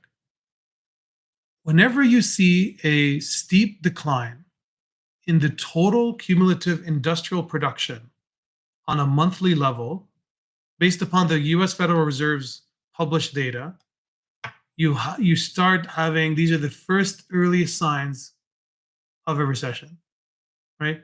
Every single time you see it topping and then it falls every single time. There's been no time that we've had a recession where we've seen industrial production not plummet. And you could see it slowing down. As long as you're seeing industrial production growth stabilize and start slowly topping, that's bad, right? There is one time though in 2014 that I'm seeing here where you did see a pretty good decline, but it didn't lead to a recession, but it led to a recession a few years later. So the same thing here led to a recession back in COVID, because people forget that COVID was in fact a recession for 2 months. Another thing is this. So these delinquencies and debt. I spent a lot of time tracking these because I think people forget how valuable these are. These are so valuable because this shows me how often are people defaulting on loans and how often are they becoming delinquent on consumer loans, commercial bank loans, how often are they defaulting on their mortgage and they're being foreclosed upon, how many times are they becoming delinquent and falling behind and they're in debt on all of their credit card debt, on their tuition debt. These are all very clear warning signs of a weakening economy. This has been shown time and time again in any established leading market economy, like in France, Germany, UK, Japan, Canada, right? United States. It's like time and time again. You track delinquencies and default rates, and you track debt to income ratios, and those are all clearly showing that there's something wrong, right? Delinquency rate, what you start seeing is you start seeing an incline. So when you start seeing people falling to delinquency where they haven't paid what they owe, then they don't have the money, right? They're like, I don't have the money. I have insufficient capital to cover what you're asking me to cover, right? So that's, you don't want to see this incline. Unfortunately, we've been in an incline since July, really, of 2 years ago. It's been inclining. It's only at 1.43%. So it's not like it's something that's particularly concerning at this time, but it's concerning that we've been going up so much for the last 2 years, right? I mean, these are definitely levels that I would be watching. Like when the delinquency goes up to 2%, I think there's a very good chance that we would be approaching the beginning stages of a recession. We're not there yet, you know? And then I also want to look at the delinquency rate of consumer loans. Look how much this has increased, right? It went from 1.5 to 2.68 from July of 2021. So this has been inclining. It's been increasing for 3 consecutive years now. Um, you know, so those are things you got to worry about. These are things that you have to be concerned about. And then delinquency rate on credit card loans specifically the same. It's gone up by 100%. Like just look at the history of this. It's not normal for it to go up so much without there being some type of recession. Um, but still, we're just not at the level yet that it's very concerning, you know? But if it goes above 3%, like 3.5, 4%, is definitely, I'd pay a lot more attention. So yeah, those are the things that I would look at.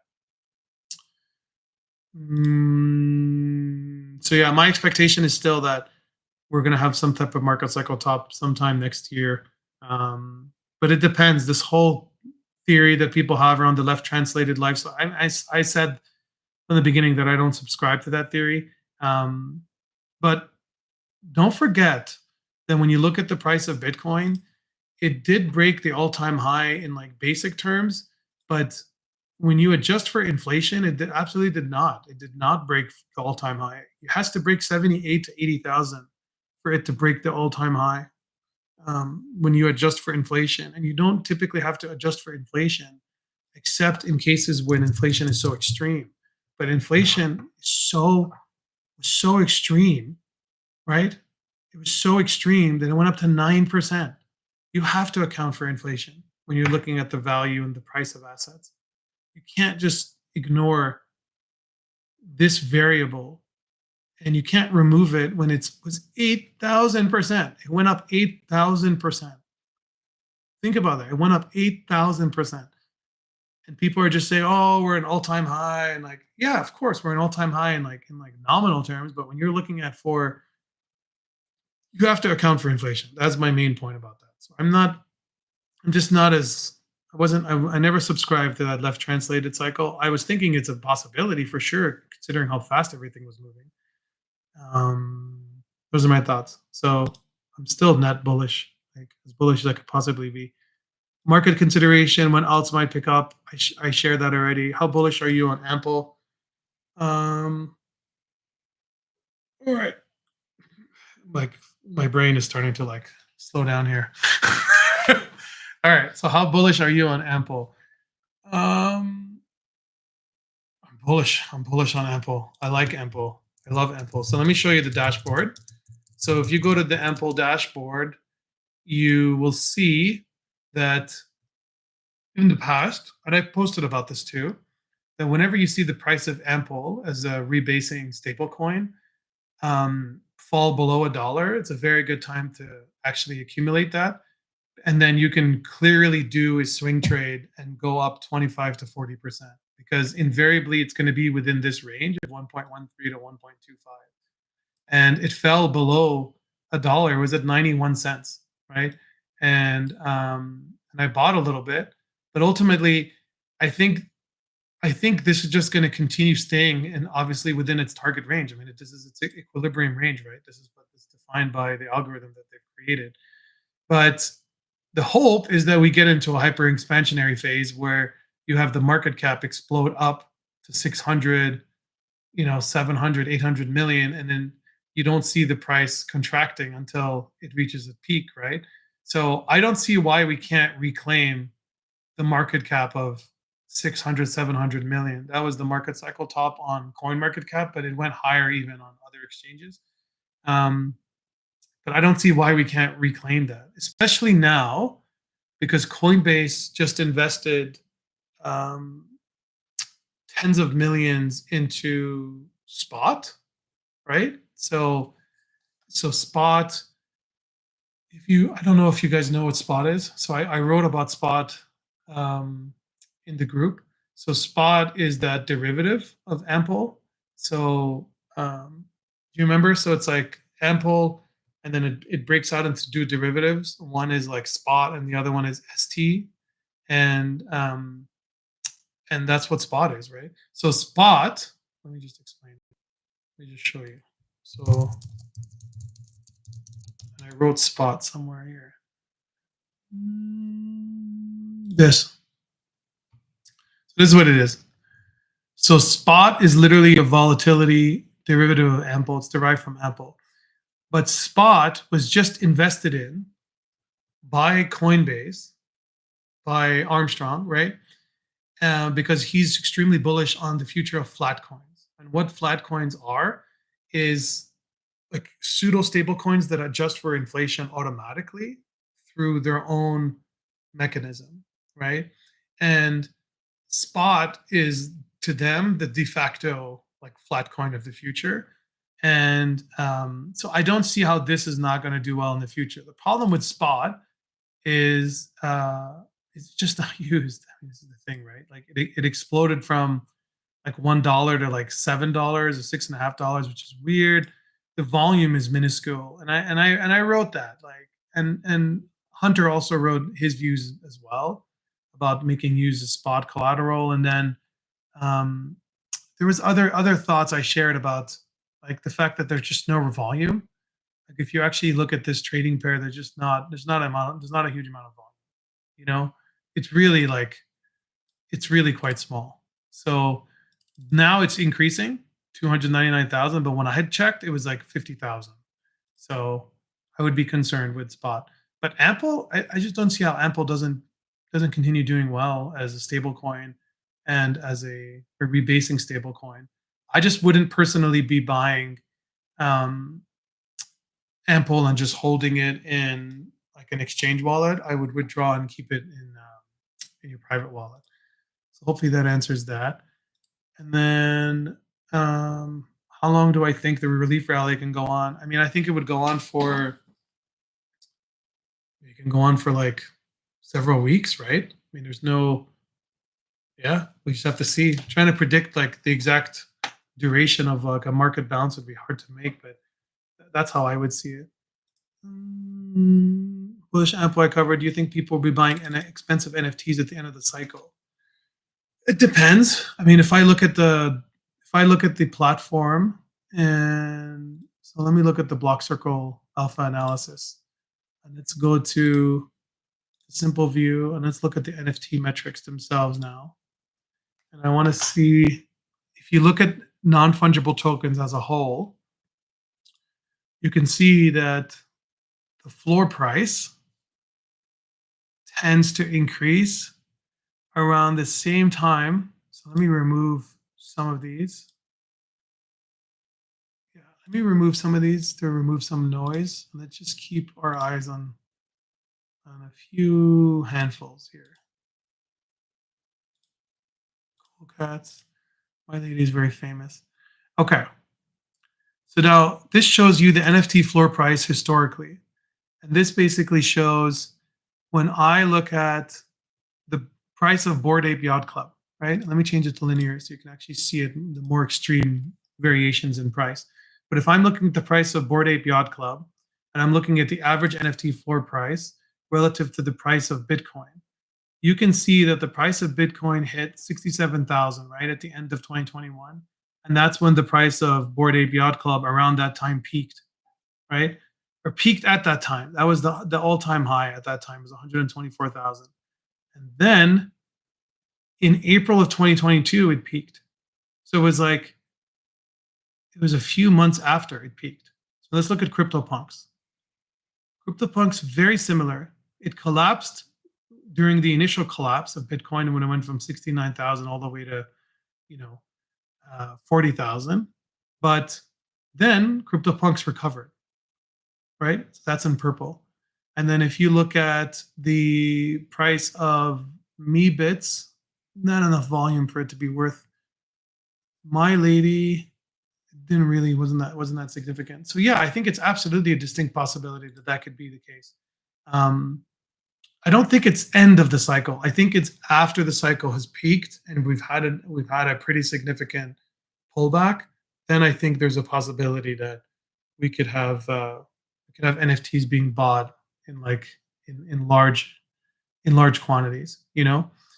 So hopefully that answers your question, Lucimoto. So I'm not fussed by the ticker, but take something like Spurto as a recent ticker. Would be more interested in your template or top down coin. I did that. So I think I've covered that. Oh well, take a big boy like Soul. Yes, I did that. Could you look at NMT? Pretty decent size bag here, and seems to be one of the more solid A project. Yeah, I know NFT. I'll do it now. And then can you cover Woo from a fundamental? Okay, so I'll look at NFT now. If there's any other questions, please, you guys come on in, ask questions. Don't hesitate. It doesn't matter how long we've been on. I'll go on for as long as we need to. Don't worry. I want to be able to help everyone. I know there's a lot of like angst. I did look at Andrew Kang's tweet. I did, brother. I wasn't concerned about this. I mean, it's basically, I don't disagree with him. He's not saying anything that's like earth shattering in any way. But yeah, I did answer that. Okay, let me go through NMT. So I've looked at NMT before. I just don't know, you know, and I met this team. They were at a conference I went to. Yeah. So let's look at what they have here.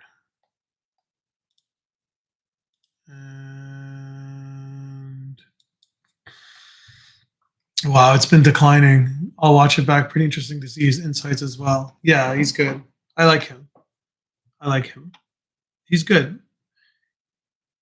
But if you have thoughts, if you have a question, um, ask, please. Yeah, I don't think the Ethereum ETF by itself in isolation is going to have a pretty significant impact. Like, I don't. It's not going to all of a sudden flip everything bull long term. However, you want to be prepared for the scenario that that does happen, right? I mean, we shouldn't be dealing with like absolute certainties in this space. Like we have to leave some room for imagination and for like the scenario of Ethereum ETF trading begins, and all of a sudden, every other tier one blockchain provider goes and issues partnerships with institutions, right, and large brokers like 21 Shares and VanEck and Fidelity and ARK Invest ETFs, right? And then they start pushing them to create their own ETFs specifically for them. So I think I think that would be interesting, right? I mean, I think Solana's already in the running, and they already have 3 concurrent filings. There's multiple providers trying to create Solana spot-based ETFs. So it's already starting. You can see the glimpse of like what things are gonna what's gonna happen in the future.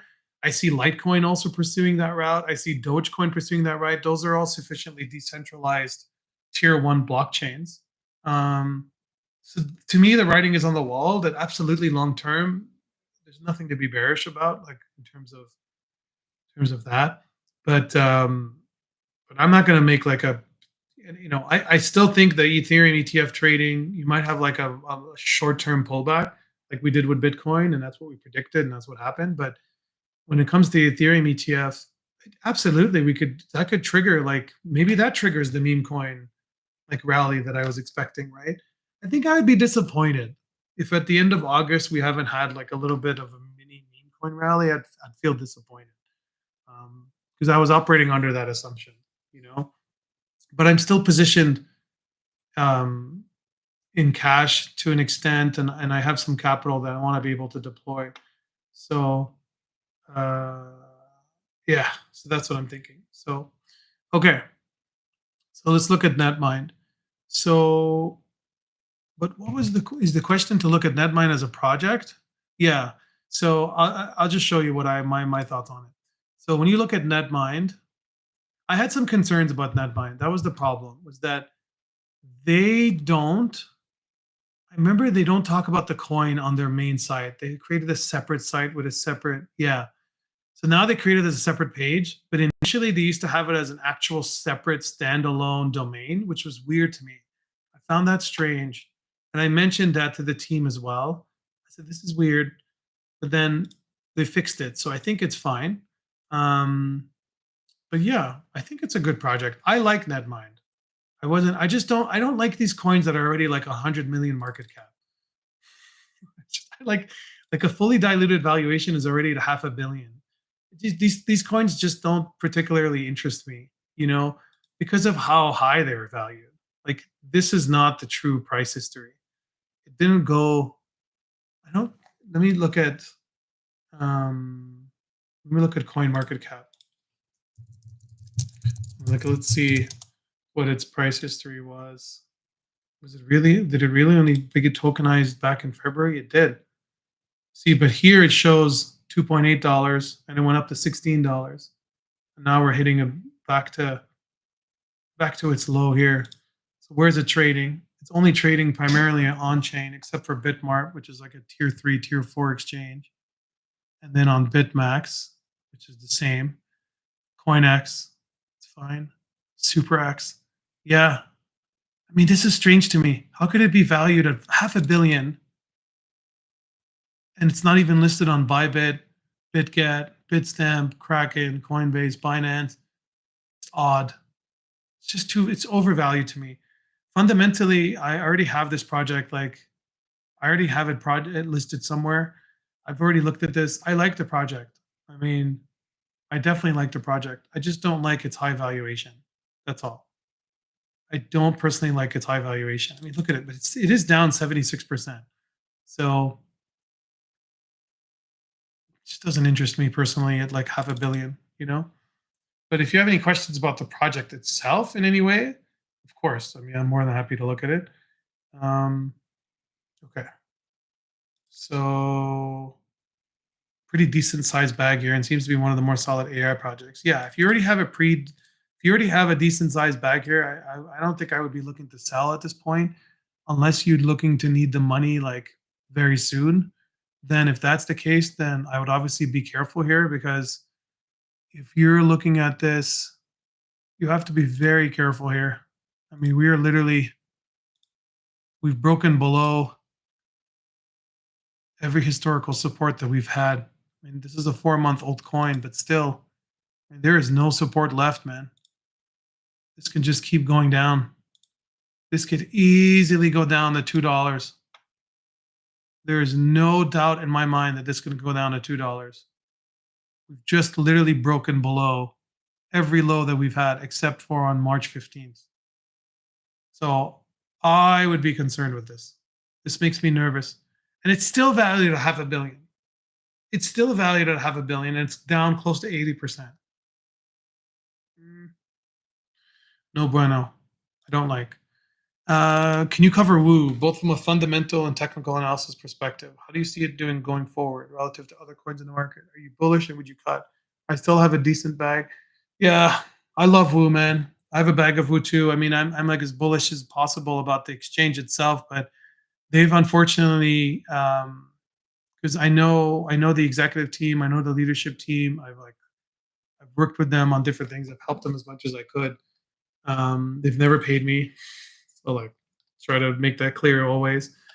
But the problem is, it can absolutely revisit 5 cents again. Like, there's like no question in my mind that we can easily drop. And that's the thing about Woo that makes me nervous. So let me open it up in here. So let me open it up on Woo itself. And yeah, because I've looked at Woo a million times. It's scaring me. I mean, we were in this extremely strong multi-month uptrend, and then we broke it in April, and now we're hitting every level of support that I've had has been broken, and we are we are just trending lower and lower and lower. It's just everything is pointing to 10 cents and below. So I would just please be careful. Please be careful with this.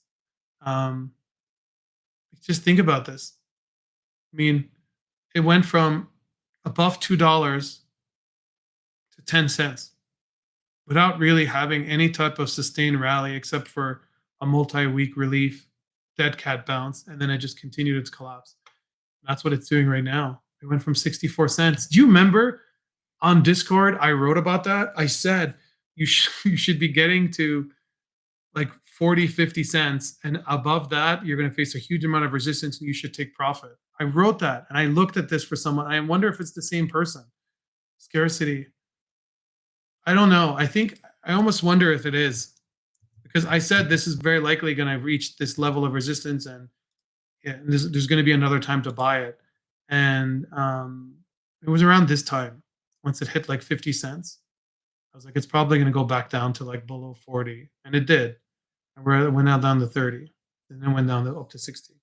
So, but I think fundamentally it's a strong project. They've unfortunately had to adhere to strict regulations and compliance rules, and they've kicked off a huge portion of their membership base because they now mandate KYC, and they refuse any Canadians, and they refuse many portions of Australia because they have access to perpetual futures, and Australians can't trade perpetual futures or margins or any type of derivative markets. So Woo is like strictly adhering to that, which is good and bullish long term. But I still don't believe that the future is going to be via centralized cryptocurrency exchanges. I know Woo has its WooFi product, and they're trying to tap into decentralized exchanges liquidity, and trying to provide some unified interface that they're doing to have traders, use its platform. I think they're like the number one trading platform. I love Woo. The problem though is just haven't been able to break through in the DEX world yet. I'm still have yet to see a DEX platform that is centralized or is controlled by a centralized entity do well long term. I just don't like. This is the concern about base, right? And like Crypto Hunter wrote his concerns about base, but my concern with base, the same concern I had with Binance Smart Chain, is that, and it's the same concern with Woo, is that with WooFi, is you cannot have a blockchain platform, layer one or layer two, or a DEX that is inextricably linked to a centralized entity that is for profit. It's just, there's no way around that fact. Like, I think people will always feel that base is controlled by Coinbase, even though it's sufficiently decentralized, it has validating nodes, all of the other factors fundamentally will check out. People just will not be able to get over that fact. It doesn't mean that they're not going to have a token in the future, and it doesn't mean it's not going to do exceptionally well. But I just don't know about Woo long term. I don't know if it's going to hit like $2 again, or $3 or $5, like what I think we were projecting at one point, right? But so that's what I'm seeing. Like, this is not a terrible time to buy a little bit of Woo if you're looking. You want to enter between like 15 or like 16 to 10 cents. That's absolutely would be a good accumulation zone. I mean, you are seeing a little bit of a bounce here. It went from 15 cents up to 17. So this could maybe this is the final support. Maybe this is all we need, because this is the lowest it's been. This is the lowest it's been in a full year, right? I mean, this could absolutely be a good zone to start maybe accumulating a little bit. If you truly believe in the future of this project, this could be a good range to start dynamic cost averaging in and start buying some. But I'm assuming that you obviously, yeah, you still have a decent bag that I've been holding for way too long, and I wanted to get your thoughts. So those are my thoughts. Hopefully you're not annoyed with my views on it. Okay. Ator. Yeah, so they rebranded to anyone, right? So let's use their contract address. Market looks weak. Should we de-risk until the end of Q3? How long is the downtrend going to last? I don't know, man. These coins are, we did very well on Ator. I think you just take the profit and go. Like, it's reached a market cap of 100 million. right? It was over close to 200 million, right? Yeah, it was 185 million. I mean, but this is the rebrand. I want to go to. It's going to be tricky here because it's rebranded, but I mean it's still pretty close. I wonder if I can access the old contract. No, not ATOR, not this one. I want. You know what I could do? I could look at it on CoinMarketCap. Must be listed on. I think it's listed on. Wow, CryptoCap is hosting it. Interesting. That immediately makes me more bullish about it.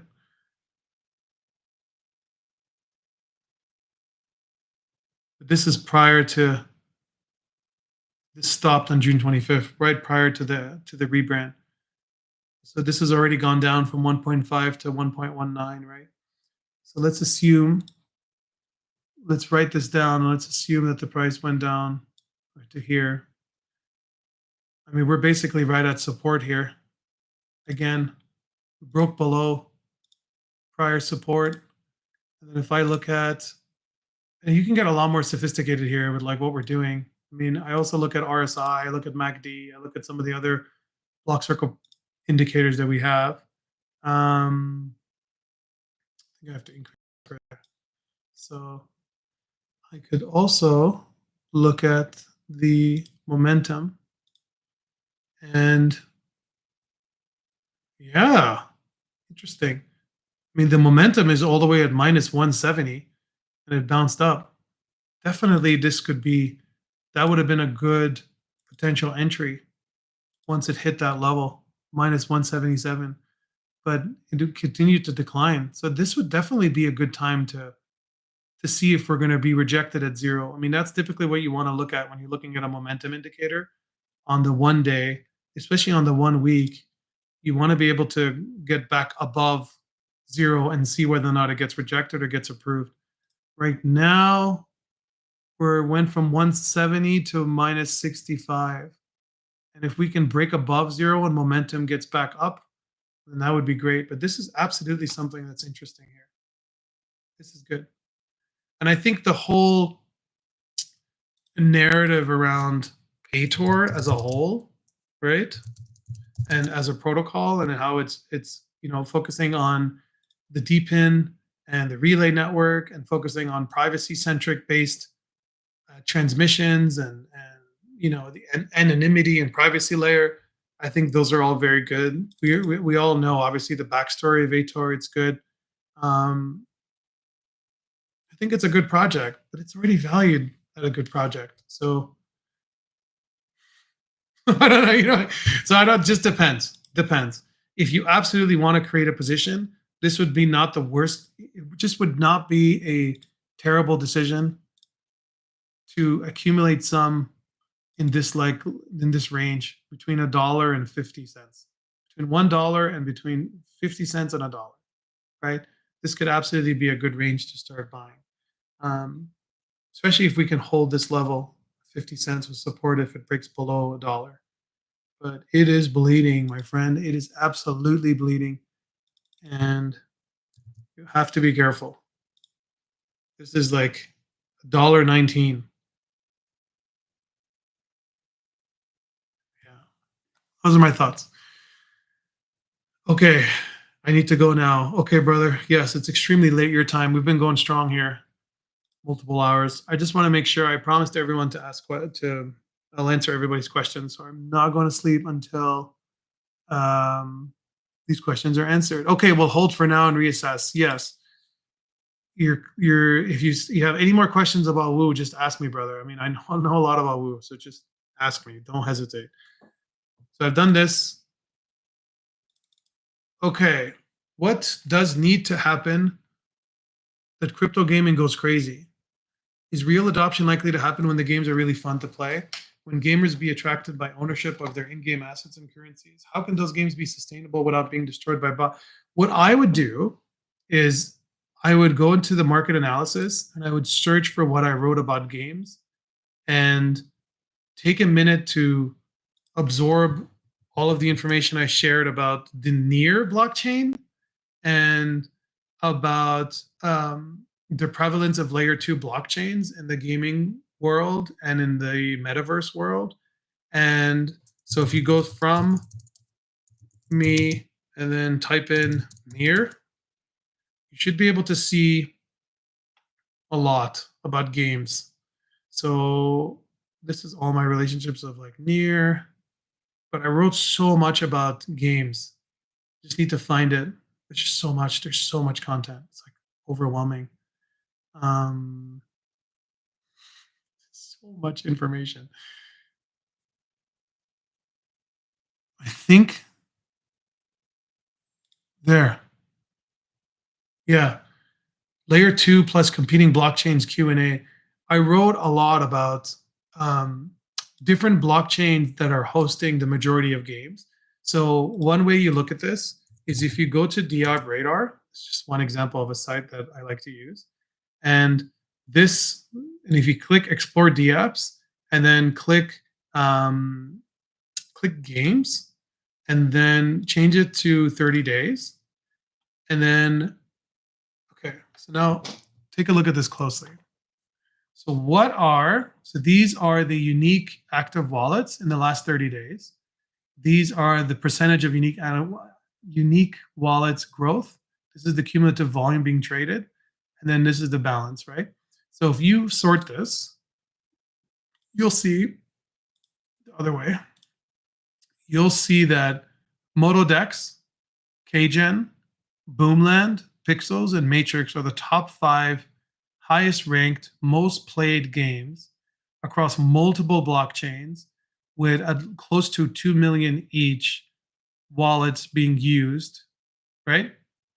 Being used actively, right? Actively. That's pretty significant.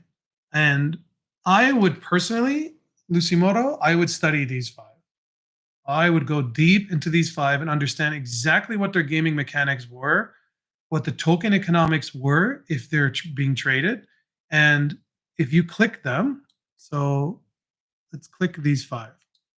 Okay, I'll show you exactly what I'm talking about. So if I've already done this. So I've looked at all of these, but this is just what I would do. So I would look at the last year. Just give it a minute, and this shows you what the wallet growth is, what their volume traded was, and the number of transactions that are interacting with the issuing smart contract for Motodex, the game itself, right? And just take a look at it. Some of this is exaggerated. I think some of these numbers were inflated by them. They were using market makers and some kind of like fake spoofers and like transactors and to try to boost volume, boost growth, and like show that they're the highest, most popular game. But still, despite that, they seem to be like stabilizing. But if I look at the 90 days, yeah, they're stabilizing around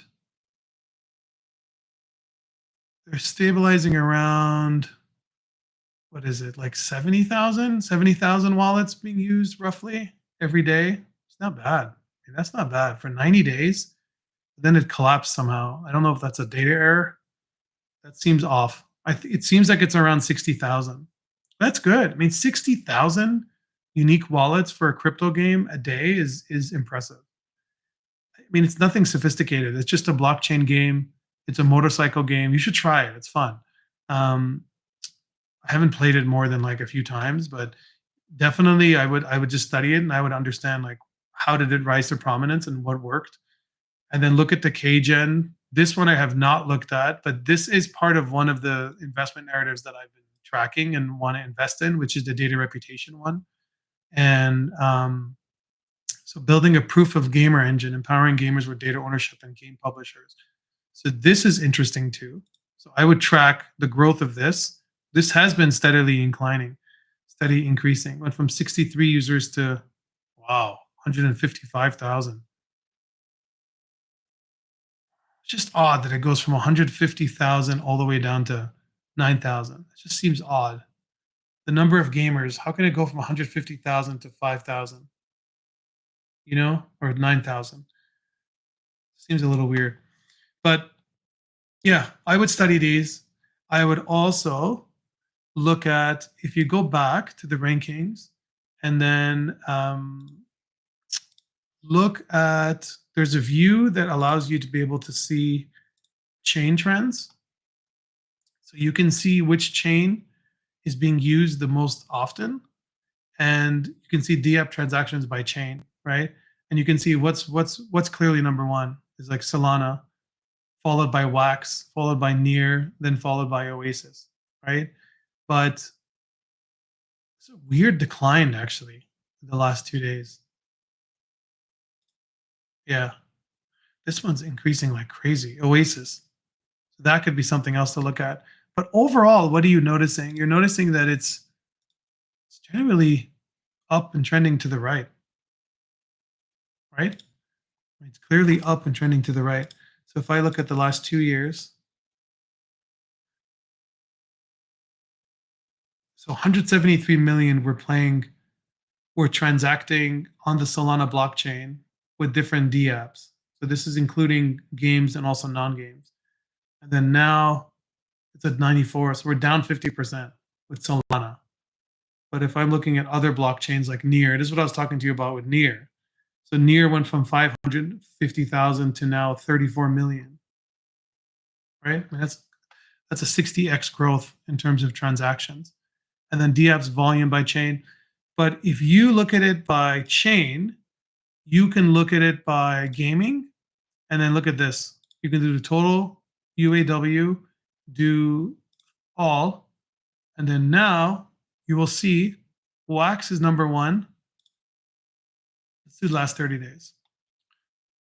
So BNB, Scale, Ronin, Immutable, Oasis, track these, right? Track these statistics. So look at Scale and look at how much growth they have and look what their history is, right? So Scale is its own standalone blockchain network. So go to Scale Blockchain Explorer. And then once you're in the Scale blockchain, you can track their statistics. So you can see how many active wallets per month. So it went from 7.7 million to 1.6. Oof, that's not good. But still, the people who've stayed on are transacting significantly. I mean, they're already at 57 million, was back in June. That was an all-time high. So Scale Network is being used actively. And I've met many of the team members too. Scale, I love Scale as a blockchain. I love it. So yeah, hopefully that answers your question. I think that answers your question, but yeah. Okay, let's keep going. You use Sower. Okay. If there's any other questions, ask, guys. We're coming to a close here. My brain is completely fried. But a promise is a promise.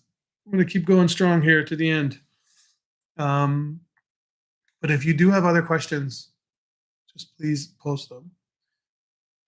So how do you use Sower? So what is Sower? For most people don't understand what this is.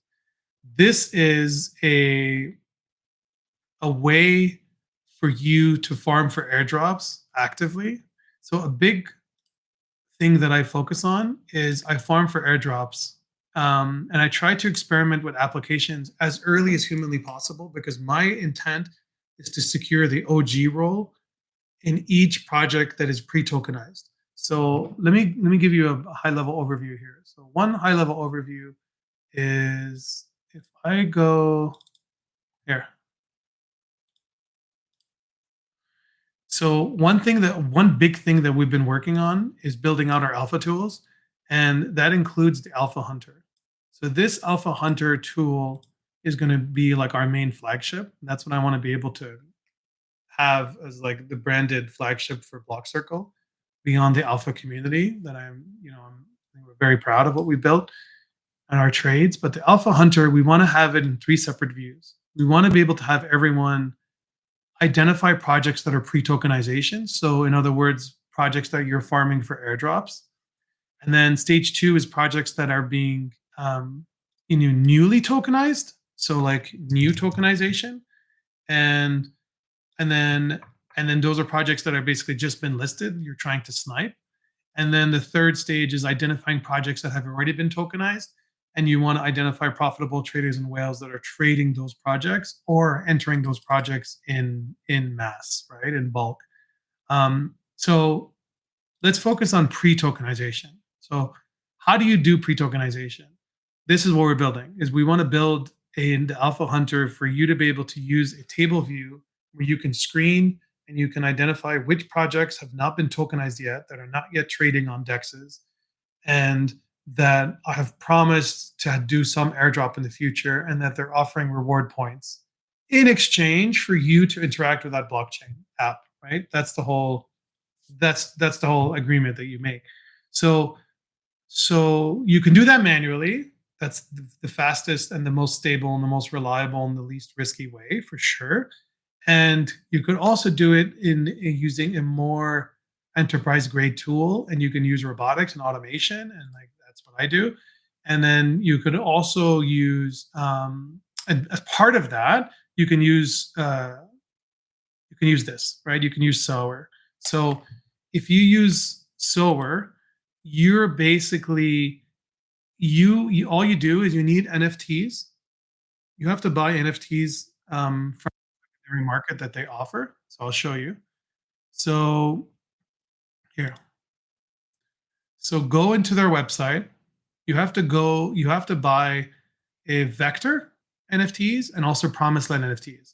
So if you buy 3 promised land NFTs and or buy 5 vector NFTs, you will have access to their own proprietary tool that you install on your computer that will help you with institutional level farming, where you can farm using multiple wallets, the same application.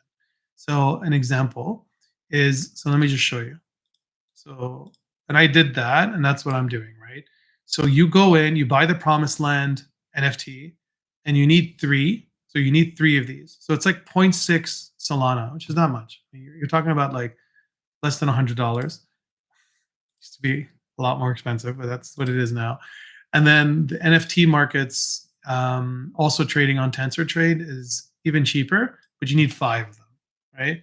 And then that allows you to be able to use the unlimited features of their tool. You can buy less, and then you can farm with less. But if you want to have unfiltered, unlimited access to all their tools, you would buy 3 of the Promised Land NFTs and 5 of the Vector NFTs, right?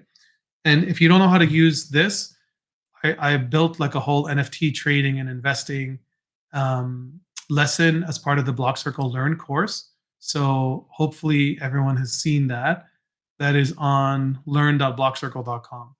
And then that basically shows you, all you do is just register for the course. It's entirely for free, and you have access to everything. You have every lesson that we've made. Crypto Hunter worked really hard on the entire beginning portion of it, and that includes like all the technical analysis and trying to focus on candlestick setups, multiple time frame analysis using trend lines, support and resistance levels, how all of that, right? Fractal models, disciplined risk management. And then we talk about staking, restaking, how to manage your trades and wallet security, how to apply patterns, how to focus on layer 2, layer 3 blockchains, side chains, bridging between those chains. And then there's a whole module on NFT trading. So if you're interested in Sowers, then I would definitely go through this lesson, this introduction to NFT trading. It's long, it's close to an hour long, but I feel like it's very worth your time. And I go into exhaustive detail about NFTs, how to buy them, using TensorTrade, right? It's all there. So anyways, once you buy the NFTs, all you do is you have to authenticate, right? So you authenticate with their Discord to be able to have access to the private channels, and you connect the wallet and they verify that you are the rightful owner of those NFTs. And then once they verify it and it's done through a third-party app, then you have access to the private channels. And that's what this is. So And then once you have access to private channels, you also have access to being able to download the client. And then once you download the client, you could use it, and you just download it to Windows, and it also works on Mac.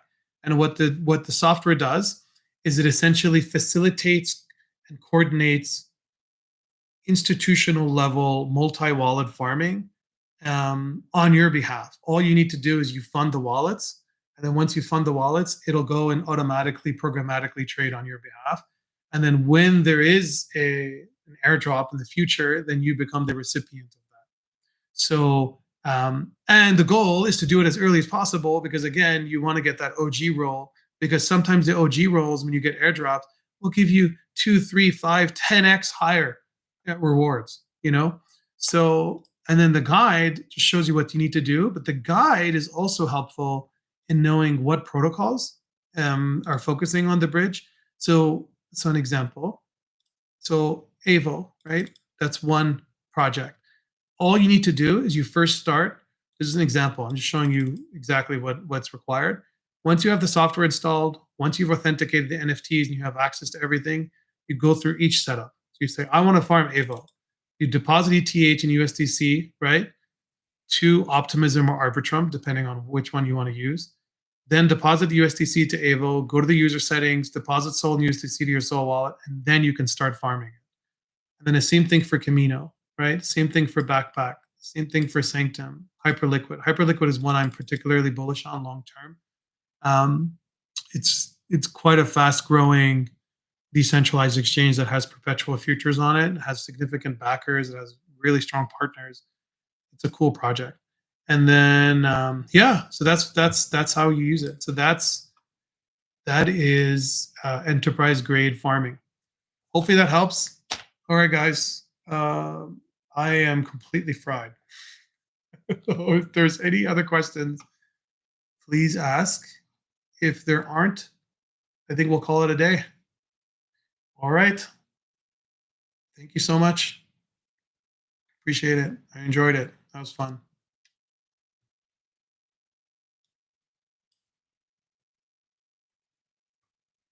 You are very welcome. Very welcome.